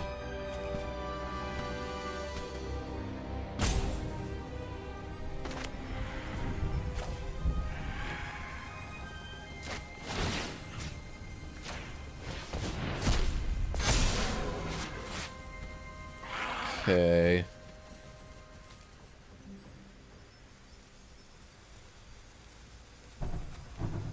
And you know what? I think maybe I'll do this too.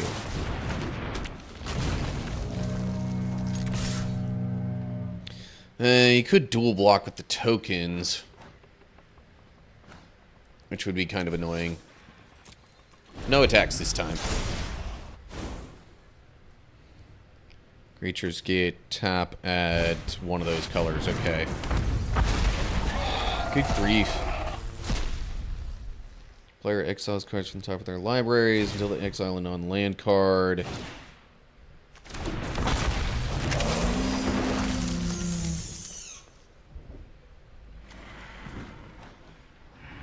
You may cast any number of spells from among the non-land cards exiled this way without paying their mana cost. Jeez.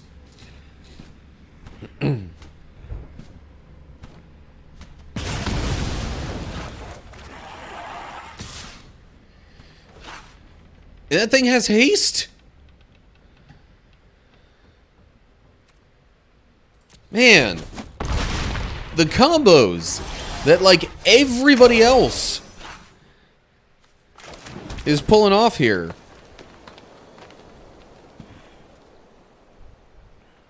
Legendary blue ox creature token with each equal to the number of lands you control. Whenever you attack, draw a card, then you may put a land card from your hand or graveyard onto the battlefield.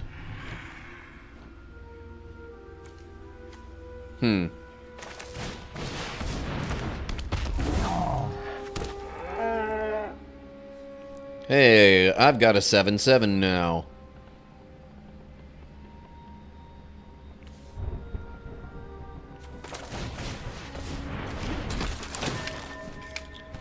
It's real 2. Lands are helpful. Target creature you control gets 1/0. Deals damage equal to its power to target creature an opponent controls. That's also helpful, though. In fact, that would potentially be even more helpful right now, but meh. I don't know. There's probably something else that's about to happen that's gonna just completely wreck me. Like that. Do they all get haste, too?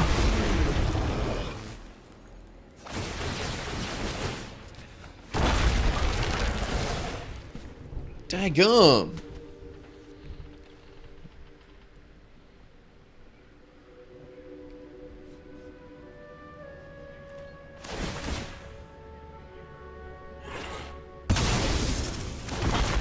So yeah, starting out fresh in ranked is quite the feat nowadays. Oh geez, what all is attacking me and where and how and what do I want to block? So, they all have trample too. Doggone it. Yeah, I think I'm dead.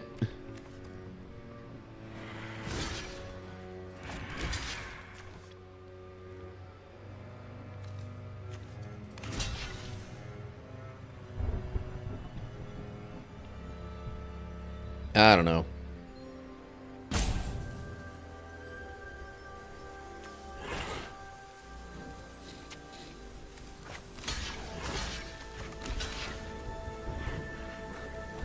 Yeah, whatever.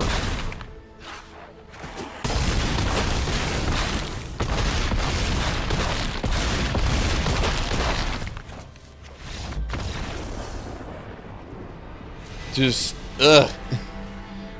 This is craziness. How am I supposed to get anywhere in the rankings? I guess the idea is, you know, you play other game modes first, then get the cards to craft a better deck. Okay, tell you what. Let's maybe try some of the other modes. I don't even remember for sure how good any of these other decks were.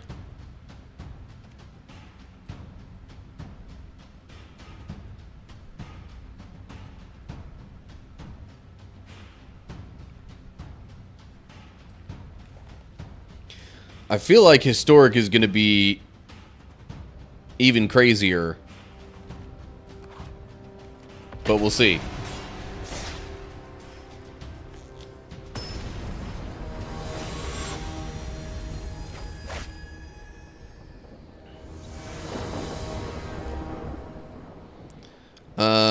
Okay.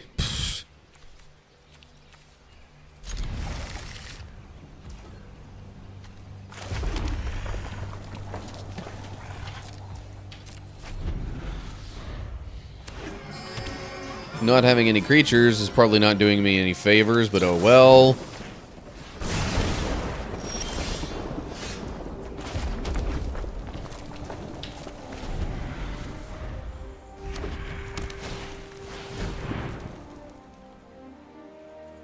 Whenever it attacks, deals X damage to each opponent, and you gain X life, where X is the number of creatures you control with power 2 or less. Great.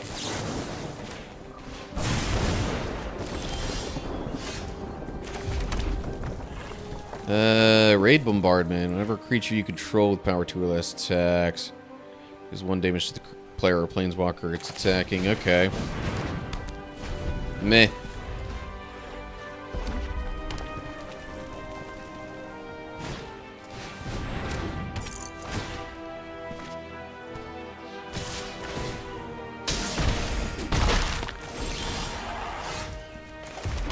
Okay, one more turn, and then I'll pull off one of my favorite combos here.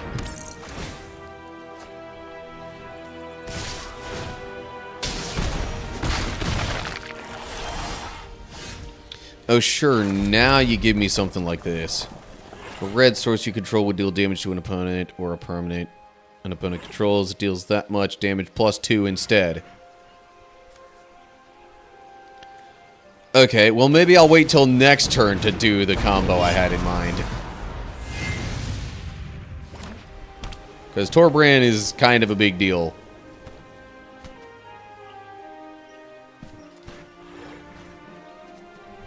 It's damage to each opponent.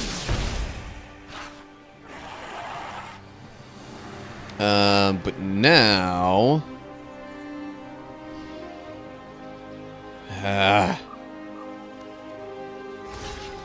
Yeah, I would only trade, like...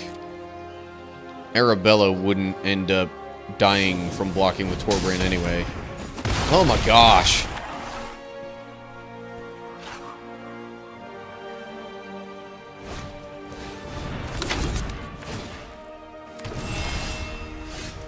Seriously, every single thing that everybody else is playing is just, like...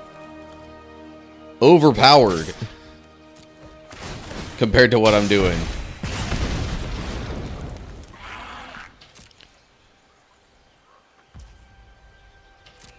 Okay, damage there. Fling. Second, hold up, no. I'm targeting the doll there. I'm sacrificing Arabella. There we go. Okay.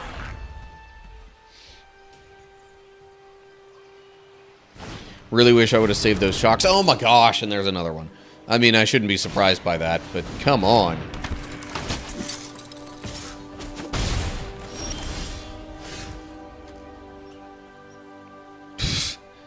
If I had any creatures, this stuff would be great.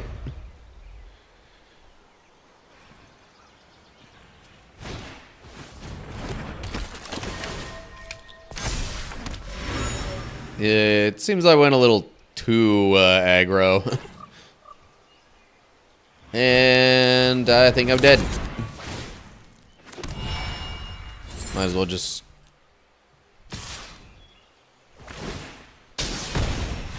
Yeah. I'm like... It probably wouldn't take that much longer to just let it play out.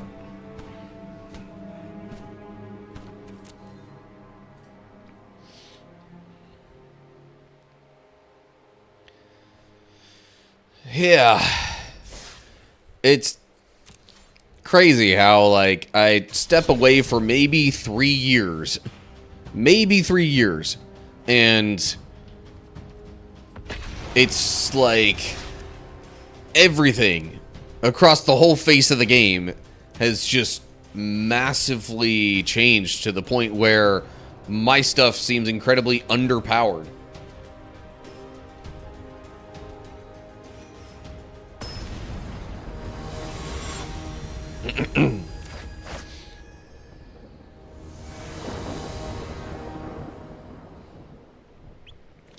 Okay, this could be a little better of a starting situation.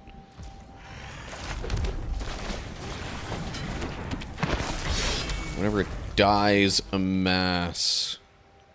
Zombies 1. Okay.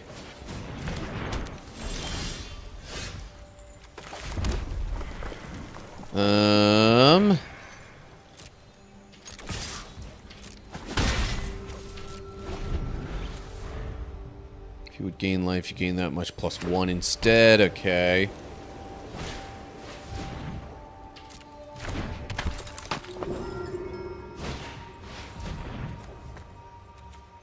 I'm gonna go ahead and get rid of the Speaker of the Heavens.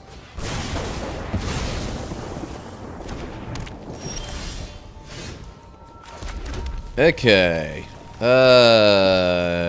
Chandra's Spitfire. Yeah.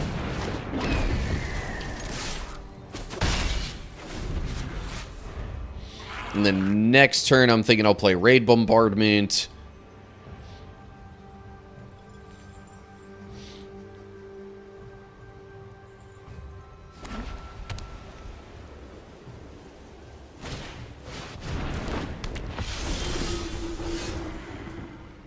Okay.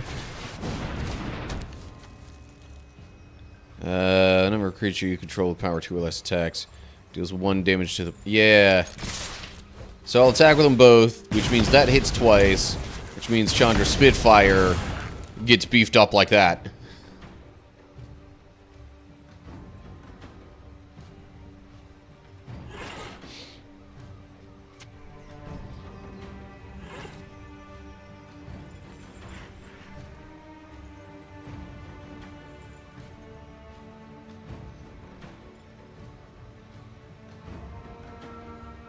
Alright. Come on, babe. Do something.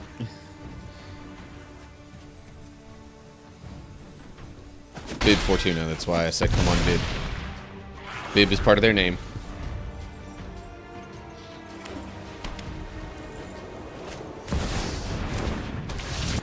Oh, hello. Or another angel or cleric you control enters, you gain life, you would... Okay. And they conceded anyway?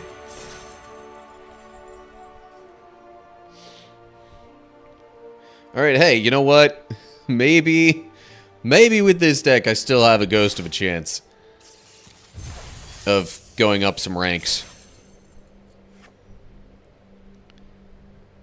Because, like... I'm pretty sure that... at least in the earlier ranks, losses don't count against you too badly. If at all. That's an interesting avatar. Okay. I could work with this.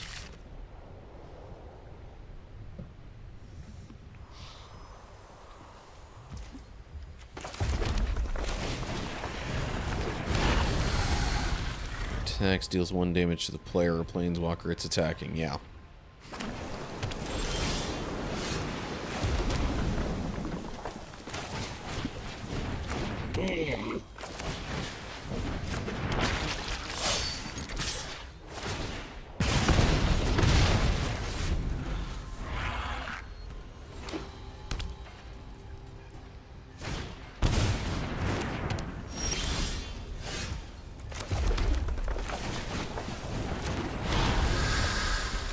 Yeah,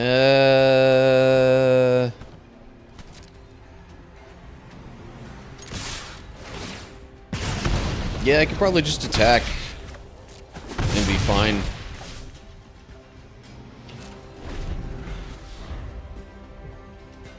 Besides, if I end up casting Shock at any point, that'll just untap the Gremlin for me.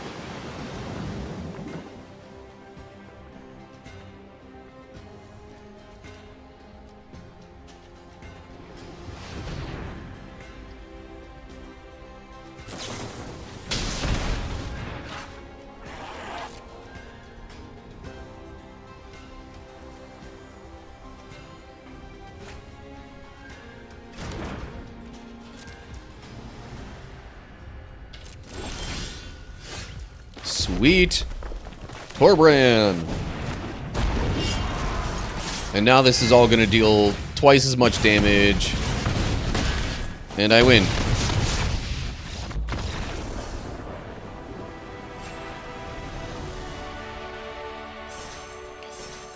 Alright, so maybe I just got some really bad luck that previous time. Alright.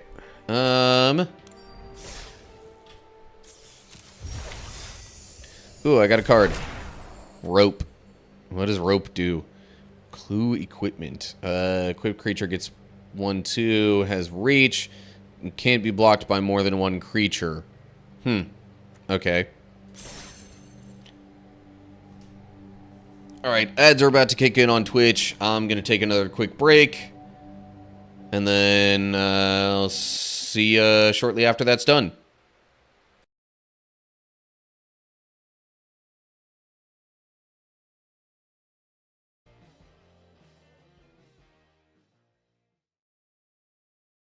I know you told your friend you're not okay. And tell me what's wrong and why you never said you felt that way. And guess you're trying to stay strong and fake a smile until I look away. But I've known you too long, it hurts to watch your blue eyes fade to gray as you fade away. As you fade away. Yeah, I'm about to fade away, cause every time I wake up I feel like it's Monday. Something's going wrong with all the chemicals up in my brain. All of a sudden I don't look at anything the same way. Gotta build up of my thoughts sitting in an ashtray. I'm sorry that I'm so inconvenient, okay. Just let me be me and I'll stay out of your way. I can see the way you look at me, I'm such a disgrace. I never really asked to be brought into this place. You wanna love me? Well then baby I have a taste. All the highs and the lows, no you'll never be the same. I don't really wanna hurt you but I can't control the pain. If you're sticking by my side, maybe we could be okay. Okay, maybe you could be the change I need today. I promise that I've never felt this way. I really hope that you will choose to stay through all the pain. I know you told your friend you're not okay. And tell me what's wrong and why you never said you felt that way.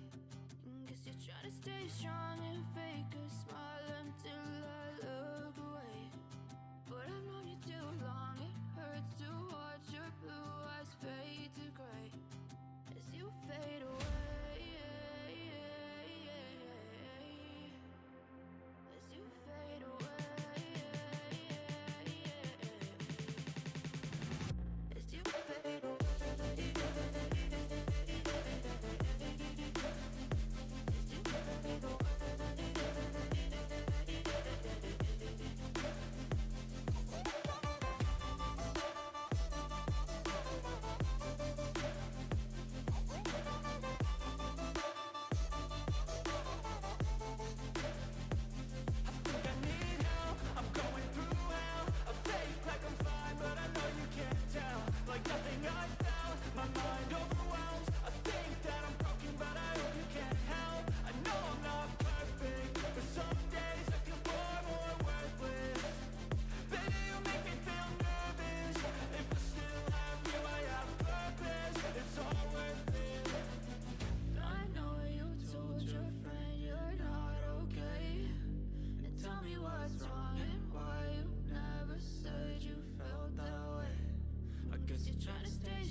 Okay, so I just realized how far behind the stream might seem if you haven't refreshed it lately.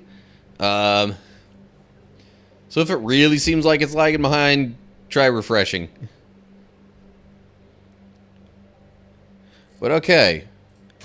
I think I've finally gotten myself into a bit of a groove with this, like, just pure aggro deck that I crafted a few years ago. Of course, at the upper ranks, this probably wouldn't do anywhere near as well. It also is a lot more heavily dependent on me getting creatures out early on than I thought it would be.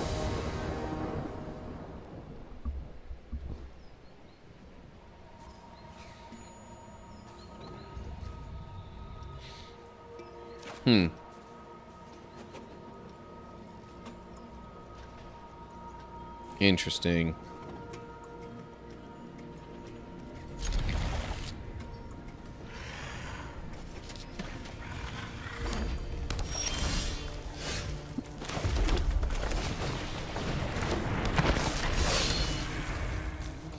Is the total amount of non-combat damage. So it's a 6/6 trample whenever a source you control deals non-combat damage to an opponent.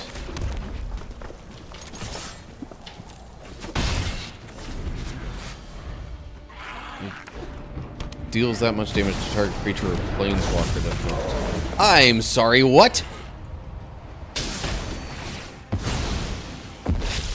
Sacrifice it unless it escaped. Okay, that's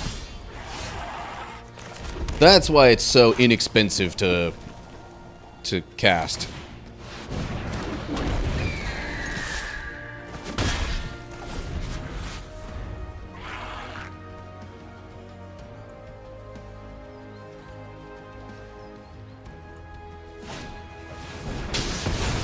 That doesn't surprise me at all.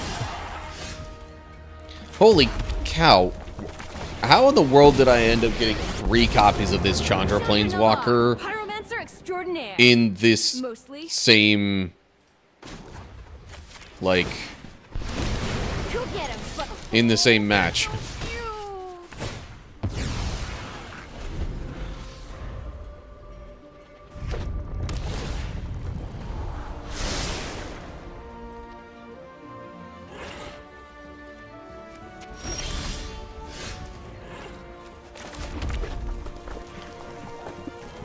Yeah. Especially since I have 2 other copies of this same Planeswalker. You guys are great. I have no issues with just going straight up aggro and picking the option that gives me the red elementals. Cast target instant or sorcery card with mana value 3 or less from your graveyard. Instant or sorcery. I definitely don't have any instants or sorceries in my graveyard.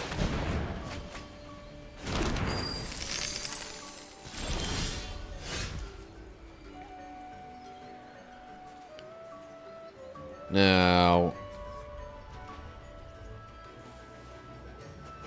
Shock could be one such card. That's going to allow me to play Chandra's Incinerator.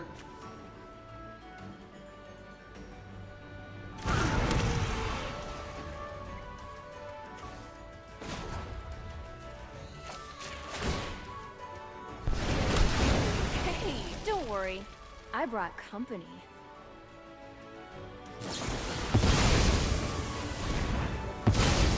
Ugh, training is so hard.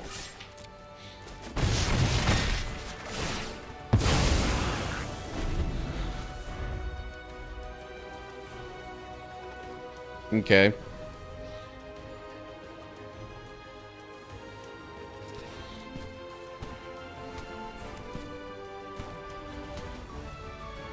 Deals that much damage to target creature or planeswalker that player controls. Oh no. Huh. Power is equal to your devotion to red.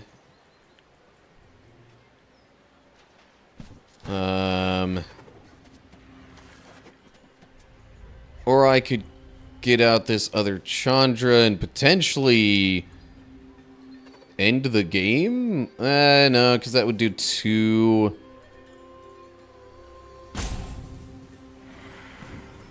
I don't think that'd be quite enough. Let me go with this, dude.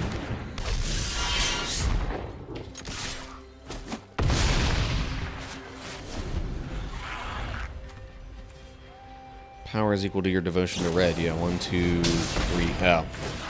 Okay, fair enough. Alright, fine. Chandra. Chandra, you need more control. Just let me burn. I'm gonna try doing this. Recasting shock.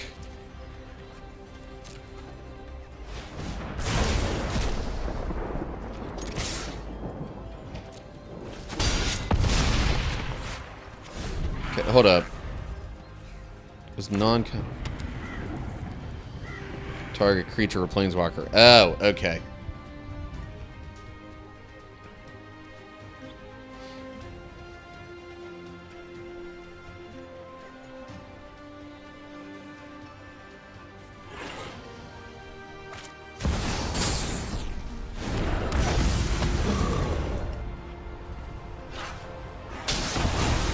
I am not happy right now. Well, I'm gonna win anyway. Act of treason. And then just cause I'll also play Chandra. Chandra Nalar, pyromancer extraordinaire. Hey, say hi to my fiery friends.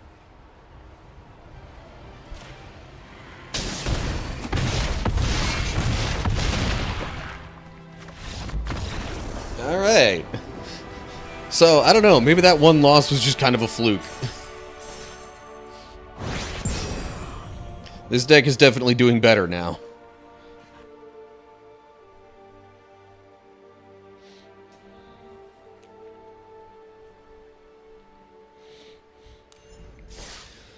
I think now I'm just going to see how many wins I might be able to pile up in the next hour or so.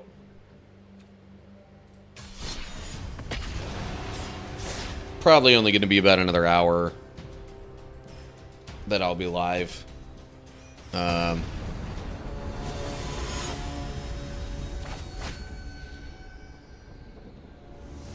Don't necessarily want to throw off everything else that I have going on today.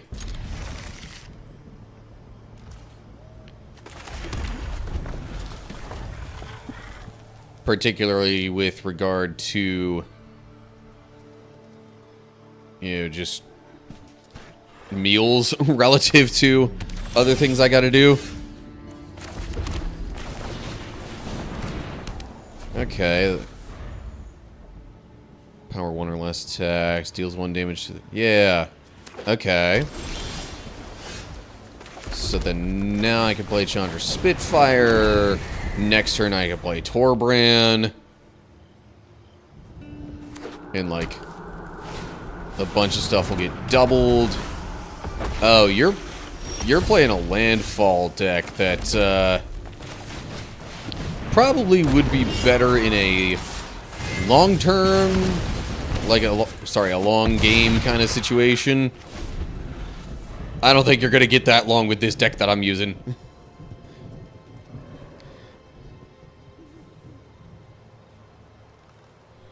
If they don't have a way to get rid of either Torbran or Chandra Spitfire right now, I'm only a turn or two away from winning this.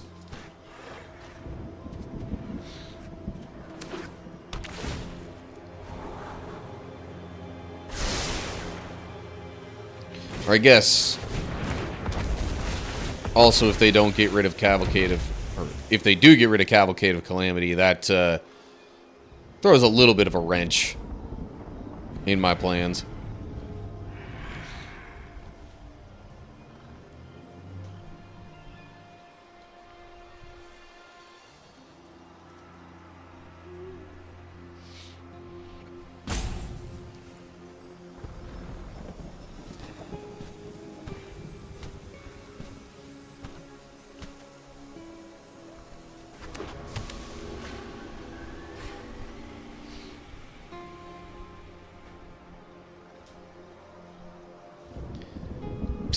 while I'm waiting. Check out Stormshot. You know what I should be doing, though, with that? I should be putting the link to it in, like, the description of... Especially on YouTube, put it in the description of the streams.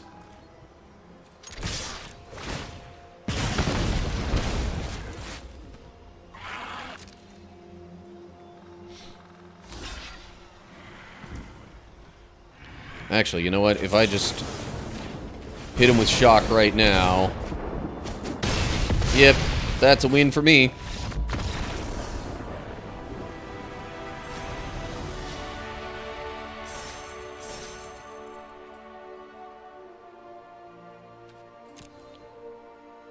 Yeah, they say my feedback matters, but...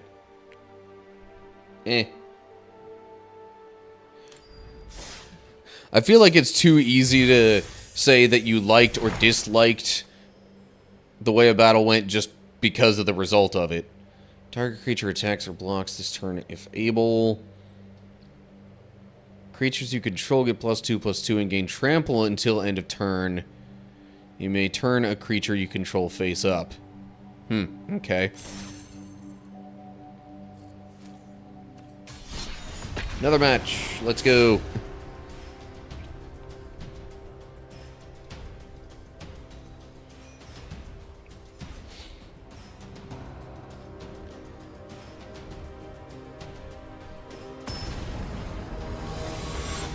So yeah, I think definitely for next stream, which really will just be tomorrow.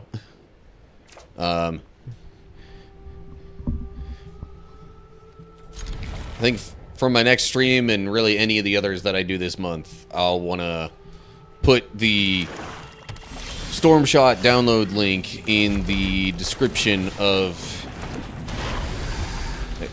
at least in YouTube. I mean, Twitch doesn't allow you a whole lot of a whole lot of characters in your stream descriptions. Plus, that's where the chat feature comes into play more so.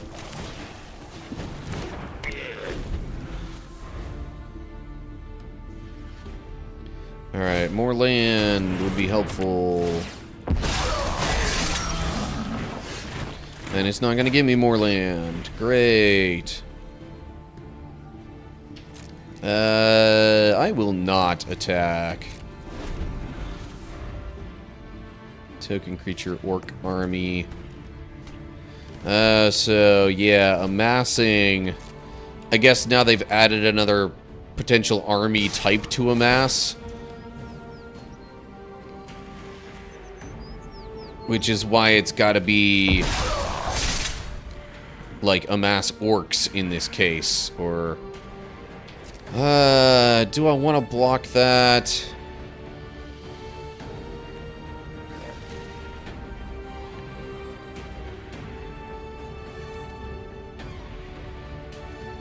You know what? No. 2 damage isn't that much. I'll activate this ability. Yay, another mountain. That is very helpful. Chandra's Spitfire. Yeah.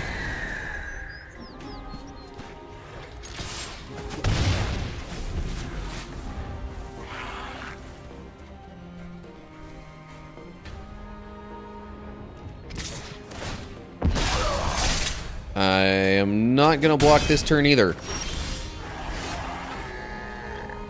Dang.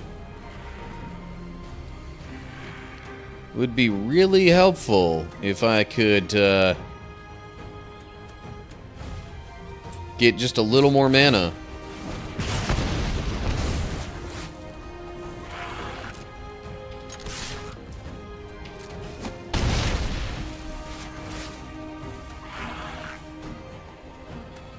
Okay.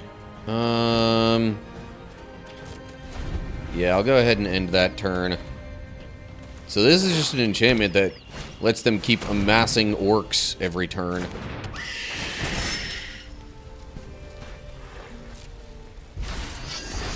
Nazgul.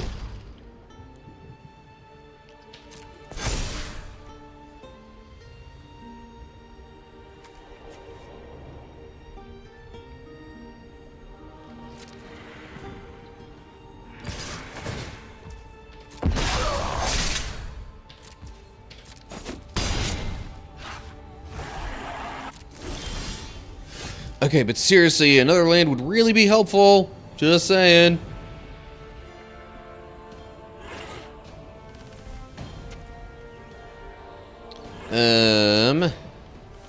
Okay. Tell you what I will do.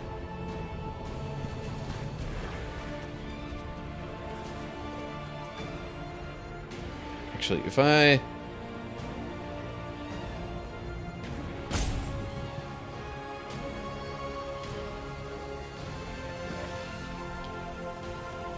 I'm gonna go ahead and, well,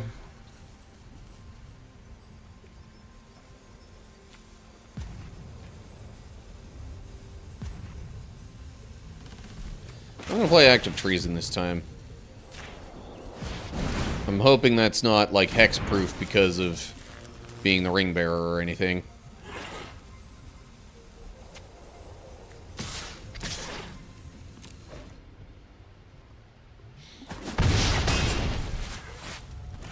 Okay.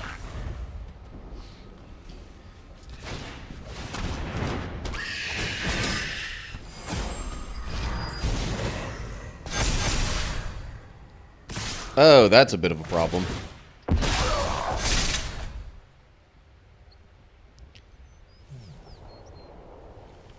Actually, that's more than a bit of a problem. That's a pretty major problem.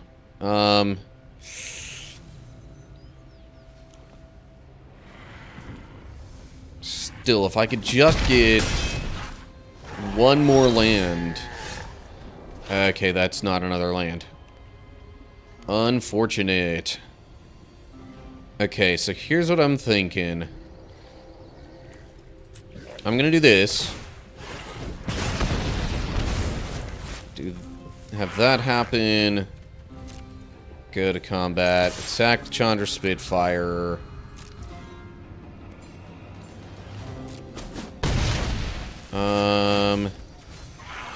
If only that didn't cost one.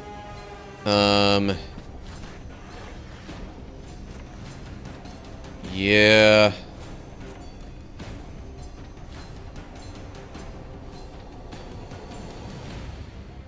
Oh, hold up. I did that wrong. I totally could have just... I totally could have sacrificed the gremlin to deal one more damage like that, and then Chandra Spitfire... No, that still would have only been 4 more. Well, phooey.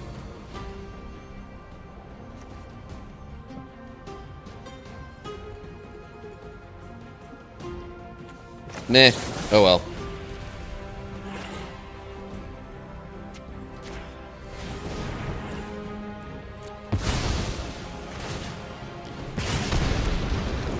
And if I only had 1 more mana, that would have been enough.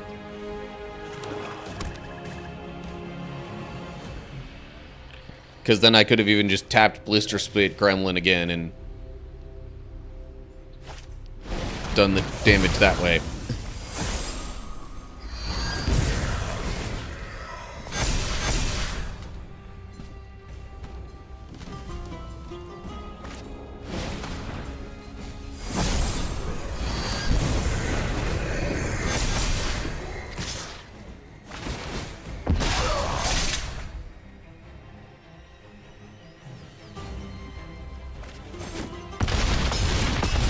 Ouch.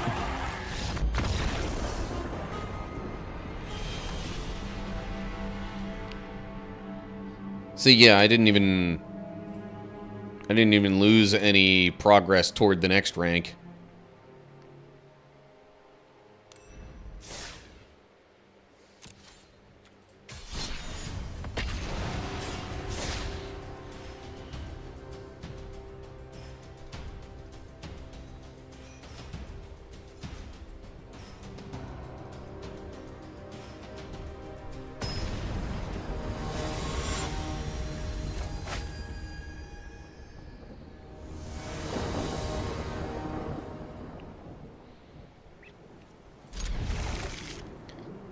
Hopefully only having 2 lanes to start with will still work out okay.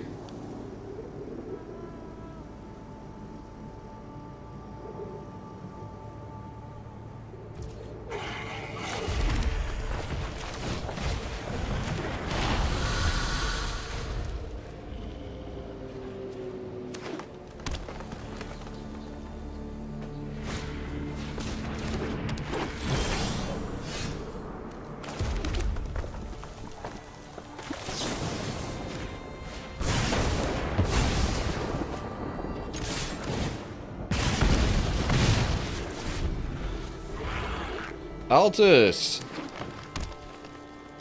What is up? Shalomi, my homie.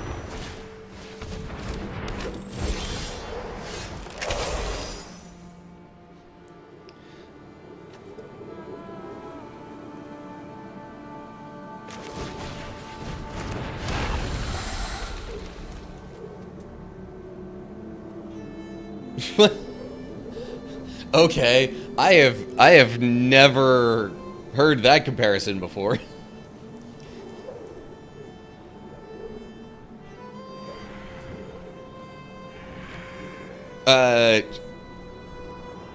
Good thing we're already acquainted, otherwise I am not sure I would like that comparison.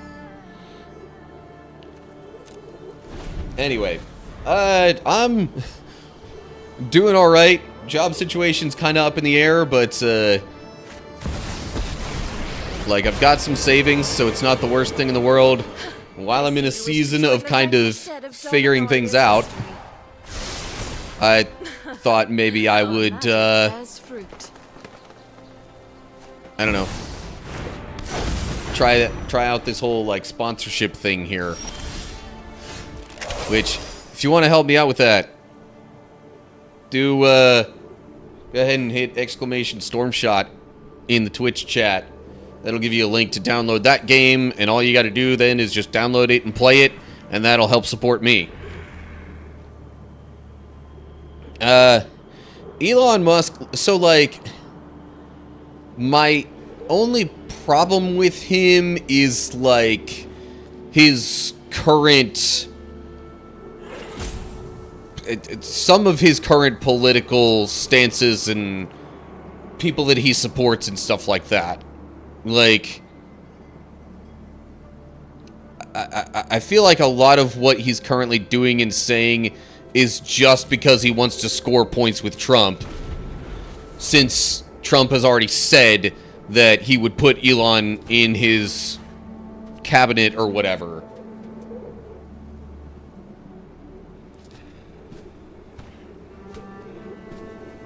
But, I don't know. Like, the stuff that he's doing with SpaceX, I'm all fine with. I don't think anyone in politics should be in politics. At least, a lot of the people in it right now should not be.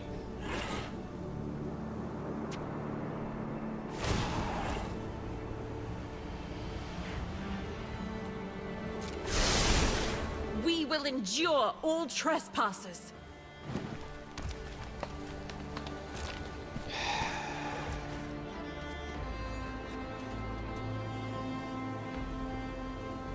Let me say I'm running for XYZ. But then, so like, the problem then is people who like people who don't want to be in politics, then we're electing them to political positions, and then, like, I mean, I guess there are other qualifications to look at, but it's just kind of like, it would be a much longer process of determining, like, okay, who isn't going to just say, screw this and screw the country?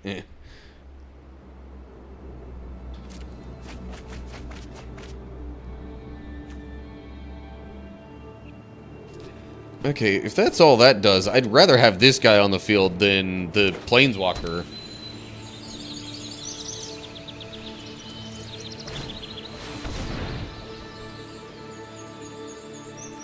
The ones that are good at politics are the ones whose names we don't hear about much. Those are the ones who are good at politics.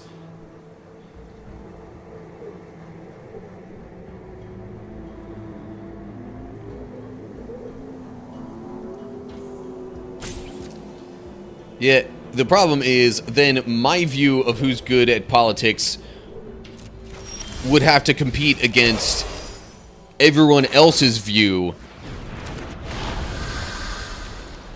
of who's good at politics. So, like, I'm not saying that's any worse of a system than what we've got right now, but, like, is it really any better? Because if there's anything recent politics have shown to me is that a lot of people don't have a single flippin' clue what's good for the country.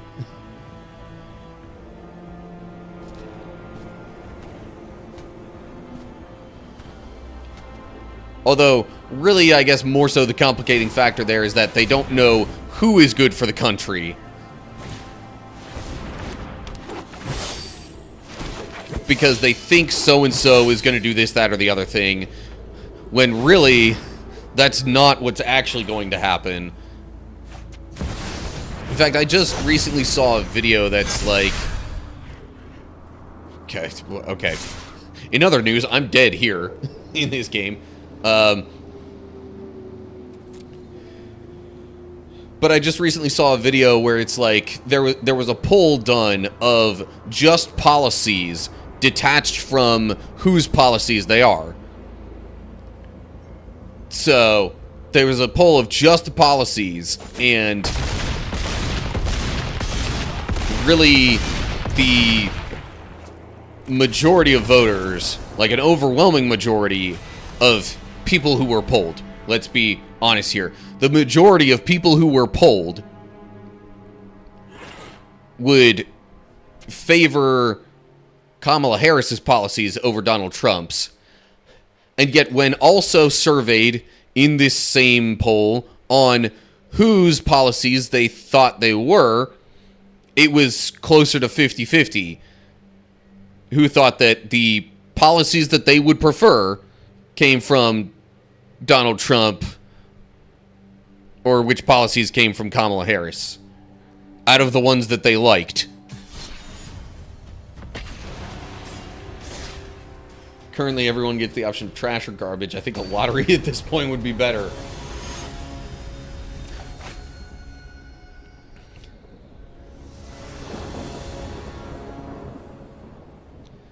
Okay, this is a bit of a better starting hand for the way that this deck works. Come on.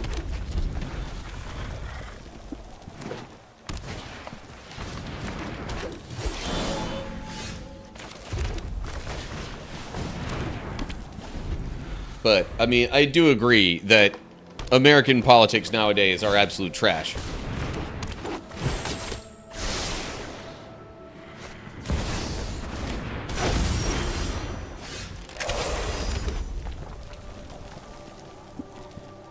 And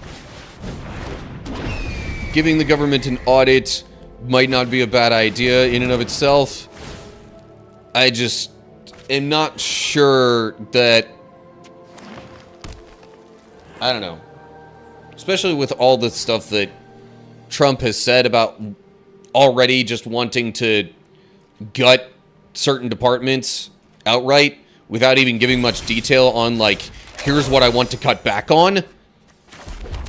That's, I don't know, having him as president while the audits would happen, I'm not sure that I think that's the best situation for us.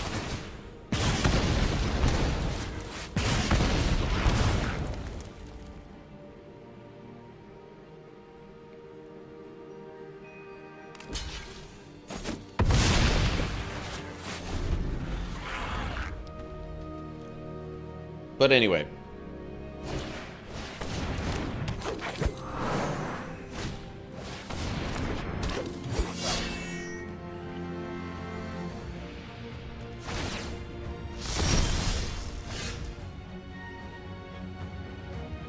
interesting.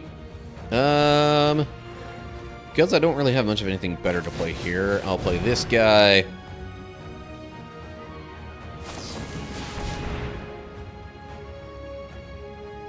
Two creature cards. Mana value of 3 or less from among them. Oh, jeez. And then this guy. Fortunately, none of those have reach. So I can still attack with Chandra's Spitfire and be absolutely fine. In fact, if I also attack with Scorch Spitter, that might win me the game right now.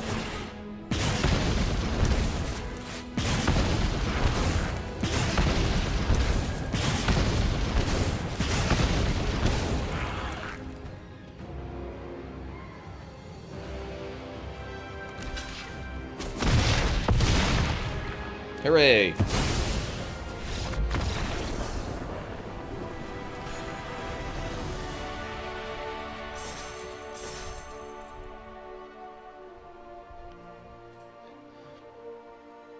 But yeah, also, like, having Elon Musk be in charge of the auditing,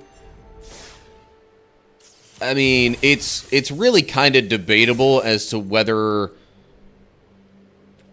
X is currently in a better spot than it was while it was Twitter. Because now there's just so many aspects of it that are more of a cash grab.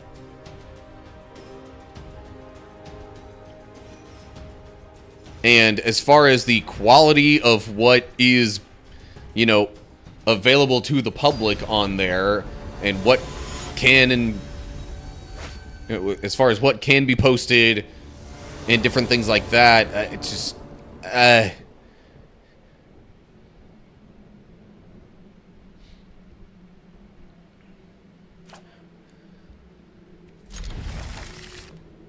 guess it's hard to argue that posts are freer. You know, people can say things on there more freely and openly. But that also just allows so much misinformation to be possible. And to spread. And for people to believe it.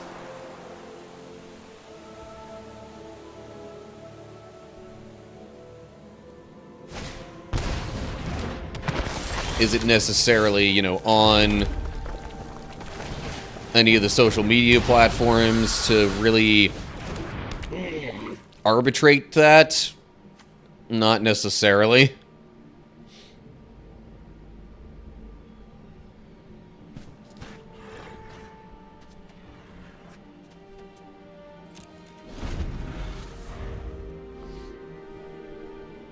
So, I don't know. It's like, my point is, putting Elon Musk in charge of these government audits when, like, the main thing that he has done a sort of audit / overhaul of is, like, it's really debatable whether or not it's any better off. I'm not sure that's a good idea.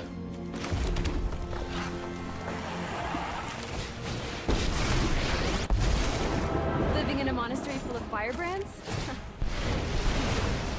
Don't worry, I brought company. Okay, yeah, those are all creatures, no instants or sorceries.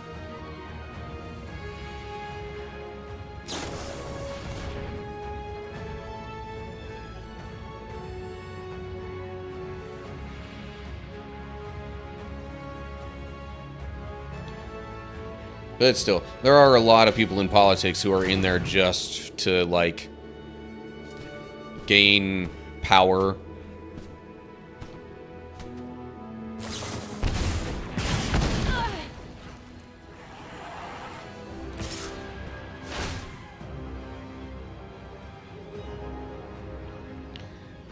I bet you there goes my Chandra. Yep. I don't have enough spares right now. Alright.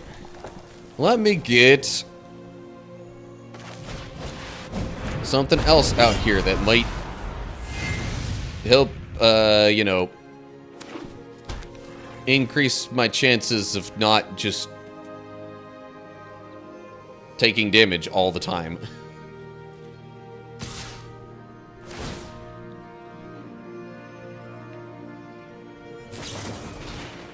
Okay, so he's gonna surveil one and draw a card. Whoop-de-dee.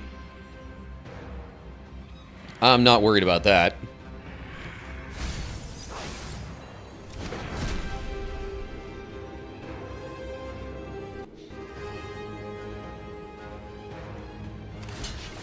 I block.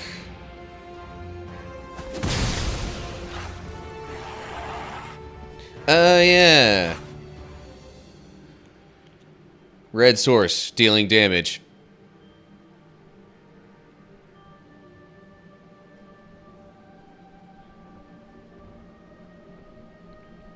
So it's 4 instead of just 2. Ooh, I'll get Chandra out there first.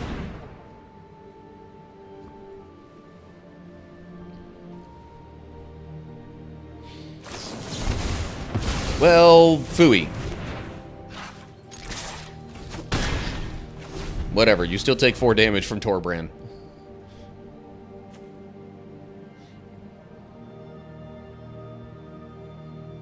Okay, so it doesn't get doubled up, it just deals 2 extra. That's where I was... For some reason I thought it was doubled, but no. I do have a card... a paper copy of a card that actually does just straight up double the damage dealt by the text on it is like the text on it basically means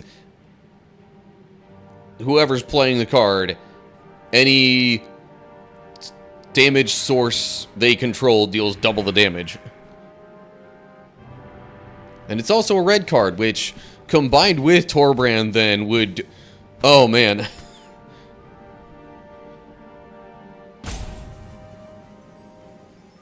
That could just be outright massive. Okay, let me guess. You're going to deal 2 more damage to Torbrand. Figures. Ugh.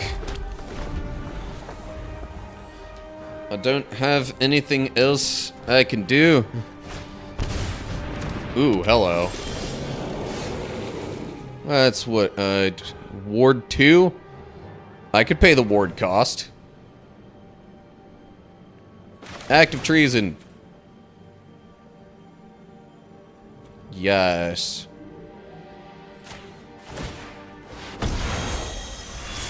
I'll pay the ward cost. I guess I'll also play this too.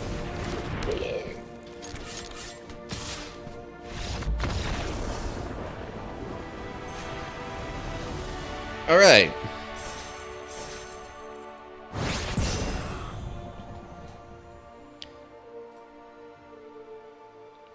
So yeah, this deck's doing pretty well. Next week I might look into some of the other decks that I made and try those out in this same format. Tap, add colorless. Tap, add 1 mana of any color. Spend mana. Spend this only to cast a mount spell. 3 tap, look at the top card. If it's a mount card, you may reveal it and put it into your hand. If you don't put it into your hand, you may put it on the bottom of your library.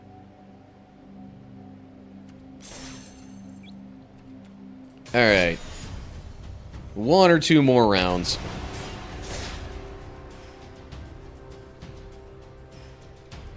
And then I'll have to wrap it up for today.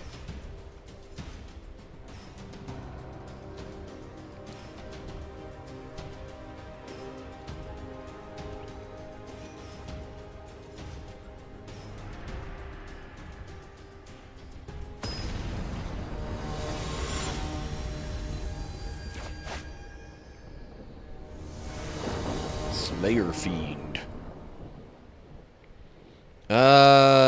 Sure, that's not a bad starting hand for this deck. Next turn, I'll probably play Cavalcade of Calamity. Oh. They might be running a similar deck. Interesting.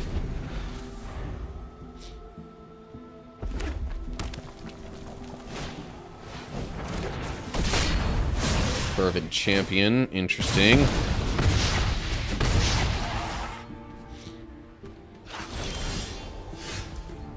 Another target attacking knight you control gets 1-0. Okay.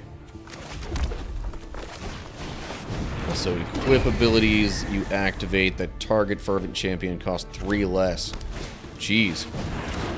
Oh, look at that. They also have Chandra Spitfire. Surprise, surprise. Okay. Next turn. Ooh, okay. Next turn's gonna be a fun one. Because I'll have enough mana to then steal their Chandra Spitfire.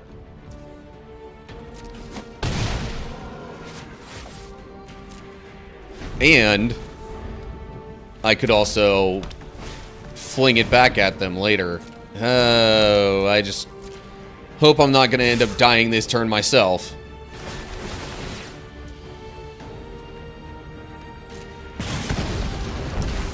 Yeah, I think I'm just going to resolve all of it. Unfortunately, that is... Yep, that right there is just enough. Doggone it.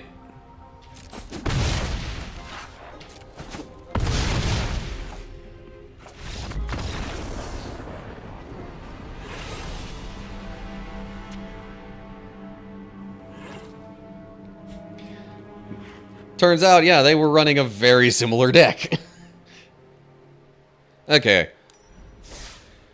With how quick that went, I definitely have time for another round.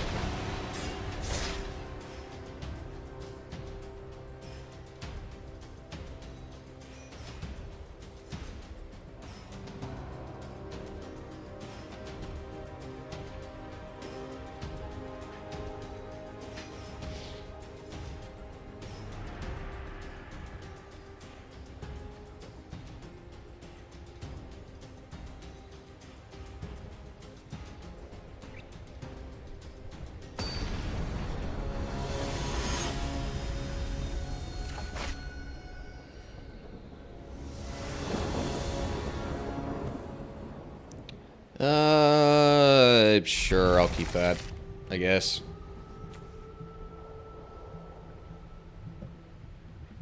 Total amount of non-combat damage dealt. Right.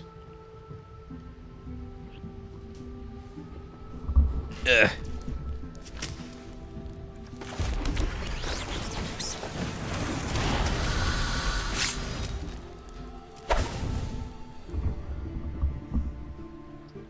Gotta sit up a little bit.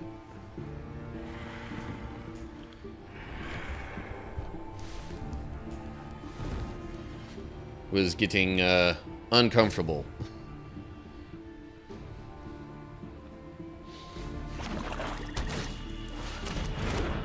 Ah, 1/1 death touch, fun.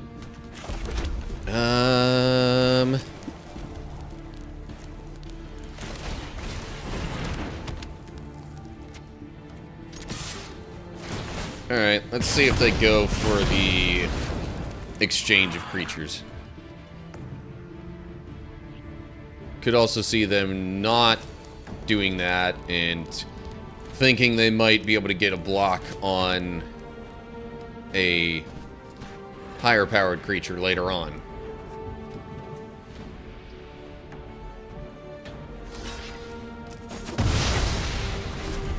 Okay.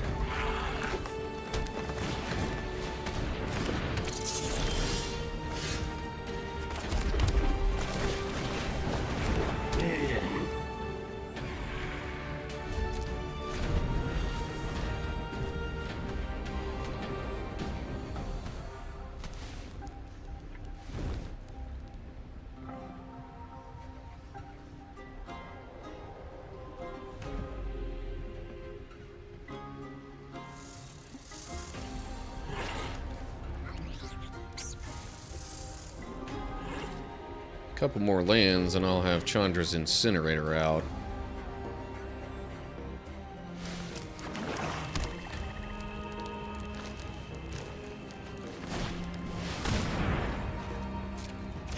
That's fun.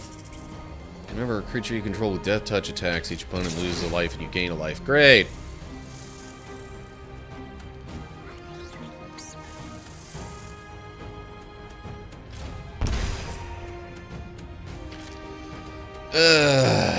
So do I block the rats then or not?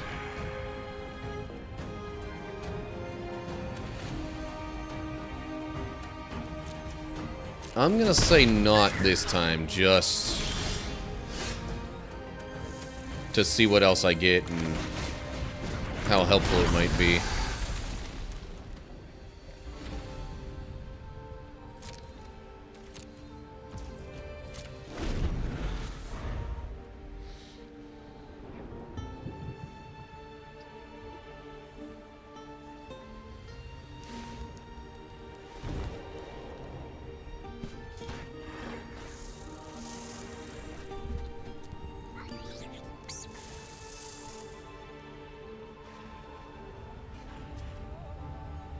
Alright.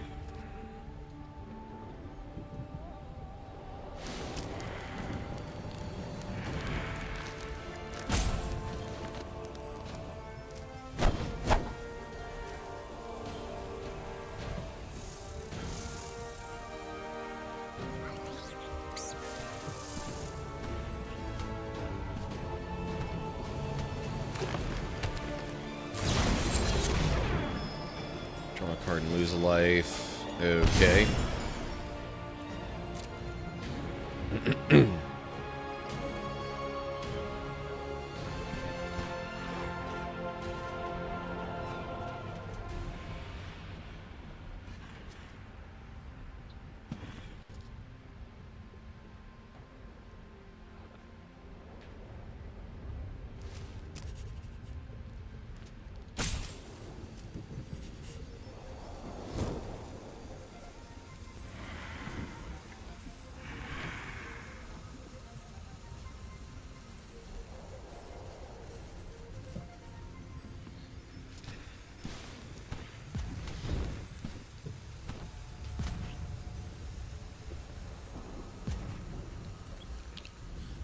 By the way, anybody who's planning on tuning in for tomorrow's afternoon stream, where I'll be playing more Kingdom Hearts and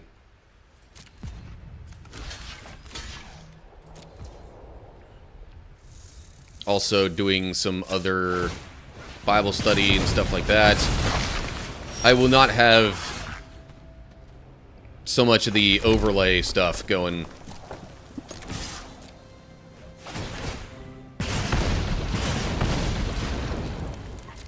Like, basically, I probably won't have the Storm Shot promo thing sitting down there in the corner. I probably...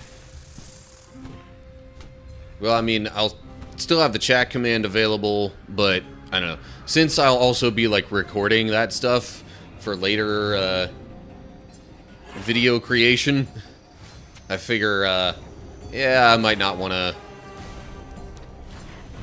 have this thing down here being so taking up so much space, and also really I'd rather like enlarge the other stuff going on too.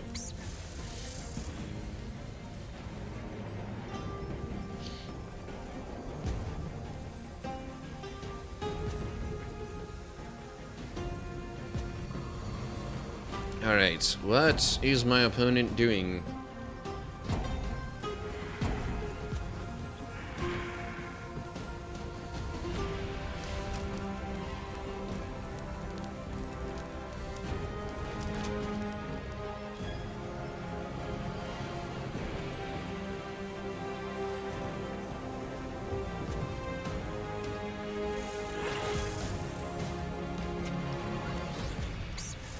So yeah, this is a thing with playing Magic in the arena like this. You've got a certain time limit to decide what you're going to do for the turn. I'm just going to attack with Scorch Spitter because I don't want... I don't want to necessarily lose Chandra's Incinerator here.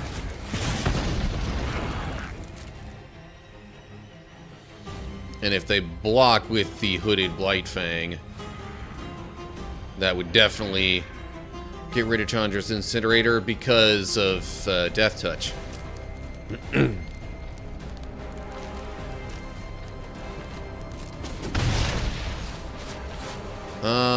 And I think maybe just, well...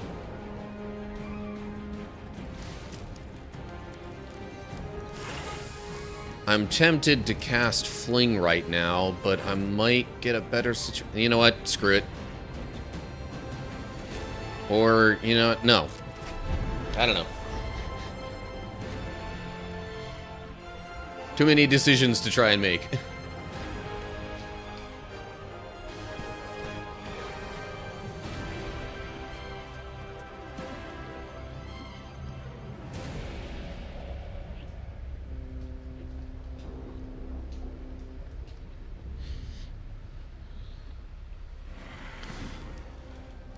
So yeah, for anyone watching who's wondering about my stream schedule for the month, this will pretty much be this same thing.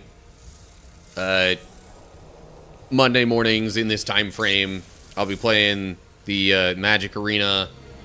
Tuesdays will be afternoon streams, where I will be doing some Bible study and playing Kingdom Hearts stuff. I actually just wrapped up the main story of Kingdom Hearts 2, so up next should be Birth by Sleep, especially if the teaser within the game is any kind of accurate.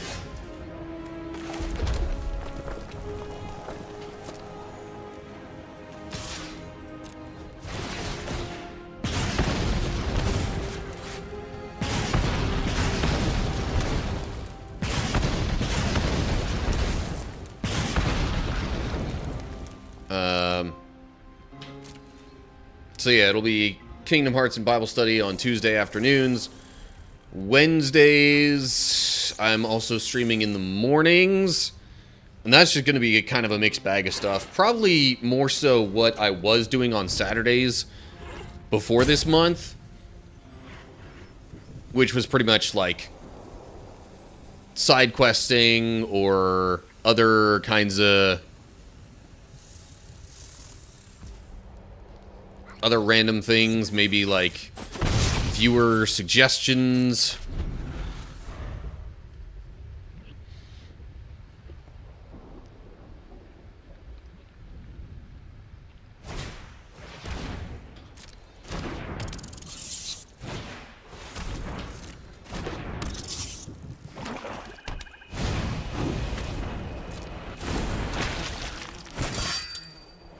Yeah, definitely primarily with a focus on side questing stuff, because I've got a lot of side questing to do in Kingdom Hearts 2.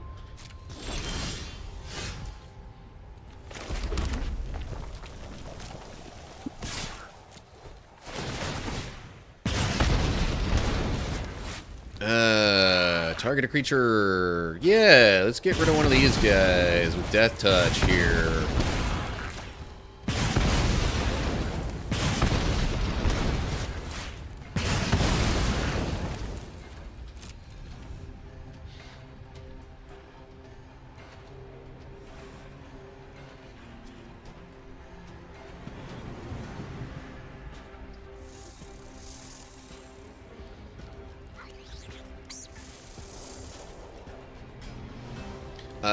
So anyway, stream schedule. I keep getting distracted by the game. Thursdays, I'll be playing Gems of War, and if I get through whatever I want to do that day, might get a little bit of Storm Shot in there. Give a little bit more of an opportunity to show what that game's all about. Might also do a little bit of Storm Shot on Wednesdays, depending on the circumstances. I don't know.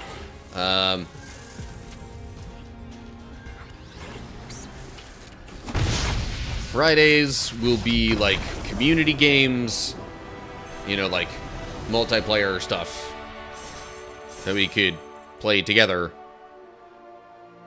Saturday's the main Storm Shot day throughout November.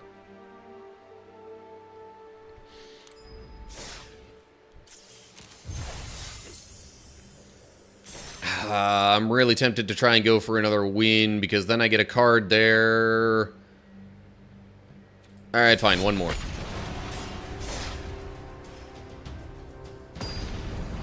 After this, I'm probably going to wrap up the stream, though.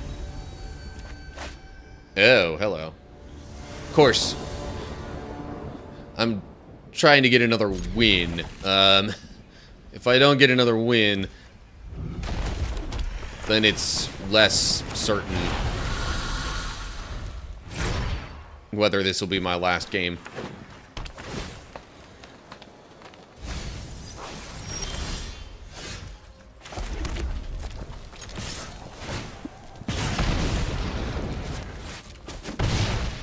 But if their deck is one that focuses more on a, you know, slow build, then it's not gonna work out too well for them, probably. You spend mana as though we're mana of any color to activate abilities of creatures you control.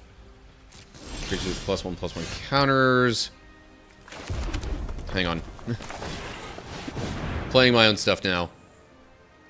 Have all activated abilities of all creature cards exiled with Agatha's Soul Cauldron. Tap, exile target card from a graveyard. When a creature card is exiled this way, put a +1/+1 counter on target creature you control. Huh, okay.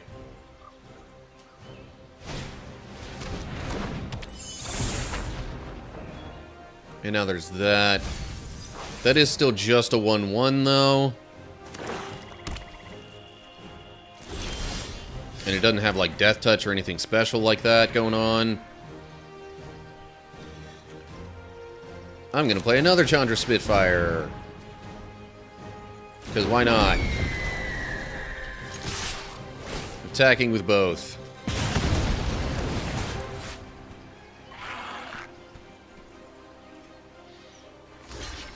Not surprising. That has stuff that it can do while in the graveyard anyway.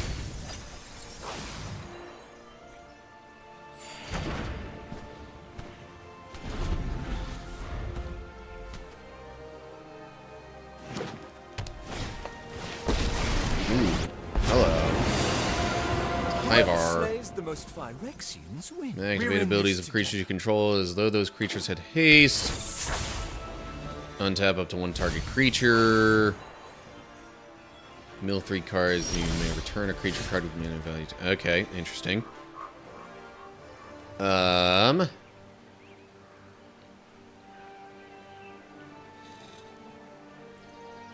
Tell you what, I'm just gonna move to combat.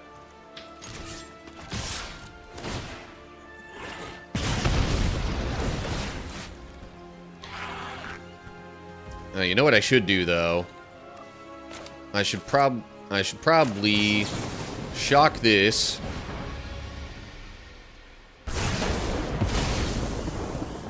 And that's 8.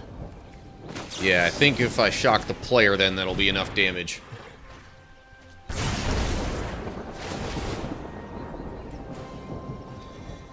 Unless they have some prevent all combat damage kind of card, which they don't. Huzzah!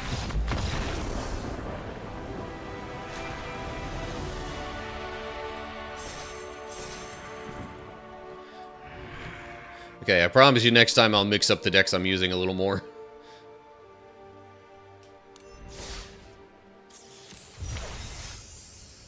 What did I get? What did I get?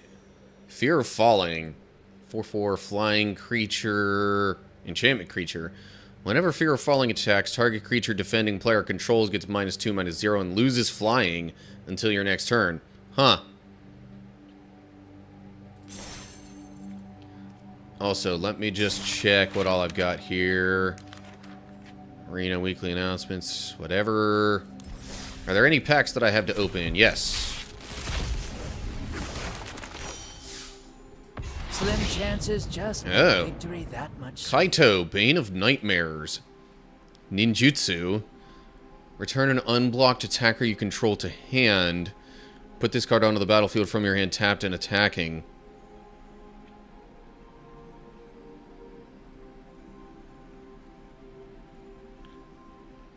So I guess it just, like, triggers ETBs and stuff. Surveil. During your turn, as long as Kaito has one or more loyalty counters on him, he's a 3/4 ninja creature and has hexproof. Okay, that could be part of the reason for wanting to do that. +1. You get an emblem with ninjas you control, get +1/+1. Surveil 2 is the 0. Then draw a card for each opponent who lost life this turn. -2. Tap target creature, put 2 stun counters on it. Interesting. And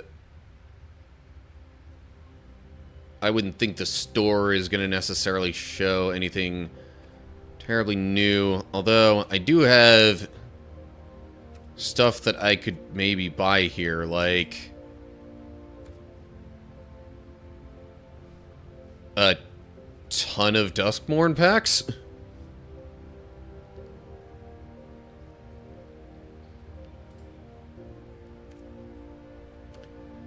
I mean, I do have all that gold. I think these are just skins for the cards or whatever, or like, I guess alt art is what that would be more accurately. 90 packs, jeez.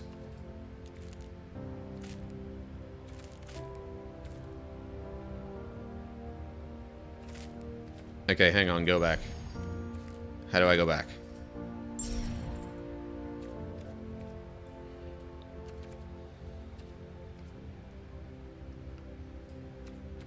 It says it's a one-time purchase anyway. I'm gonna go for it. 20 Duskmourn packs. Nice. So now I could go in here, open all those. And what are these?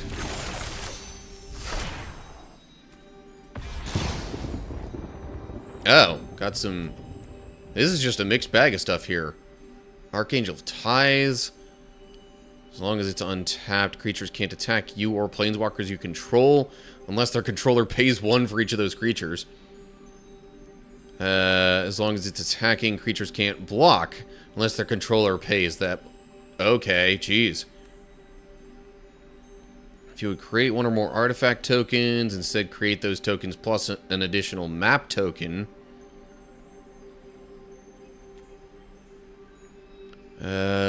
When Bristleblood Farmer enters, create 2 food tokens.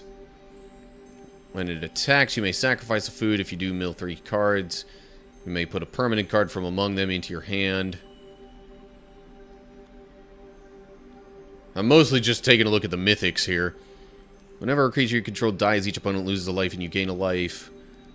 Awakening Hall. When you unlock this door, return all creature cards from your graveyard to the battlefield. That does cost a lot, though.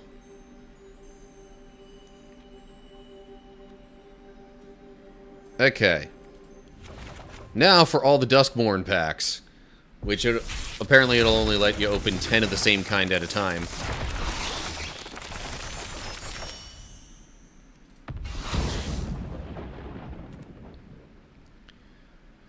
Let's see here. Welcome the Darkness. X can't be 0. Draw X cards. Create an XX black demon creature token with flying. Your life total becomes X. Well, that's why you wouldn't want X to be 0. You can't gain life for the rest of the game. Jeez. That... I don't know. Other than getting the XX black demon creature with flying, that's not particularly good. Although, I guess if you're low on life and have a bunch of land, you actually, like, increase your life total that way. Verdant Dread. Whenever it or another permanent you control named Verdant Dread enters Manifest Dread. 3 and 2 green. Conjure a card named Verdant Dread onto the battlefield. Conjured card is added to the game, so it's not like you have to have another copy of it in your library or anything like that. Interesting.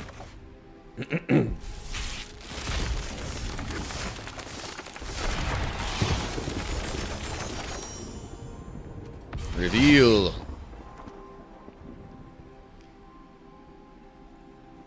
Ethrimic, Imagined Fiend. When it enters, if you control no other creatures, manifest dread. Other creatures you control get +1/+1. As long as you control another creature, Ethrimic can't attack or block. I guess that's why it's a lower cost.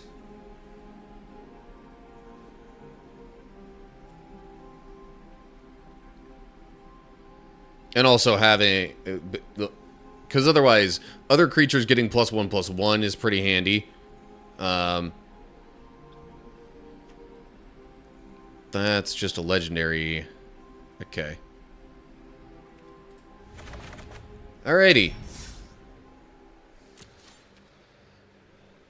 And that is where I think I will wrap things up for today. So, hope y'all enjoyed the stream. If you want to see me playing more Magic Arena specifically, tune in next week, same time. Otherwise, I've got other streams throughout the week with all sorts of other stuff going on, all sorts of other games that I'll be playing, and other fun to be had. Ooh, okay. I've found a raid target. Happens to be streaming TCG Card Shop Simulator, or at least that's what it says they're streaming. Might give it a little bit, though. Okay. So, yeah. That is going to do it from me for today. So, I hope you're all doing well. Hopefully, I'll see you soon for another stream. Literally any day except for Sundays, I might be streaming this month. So, yeah.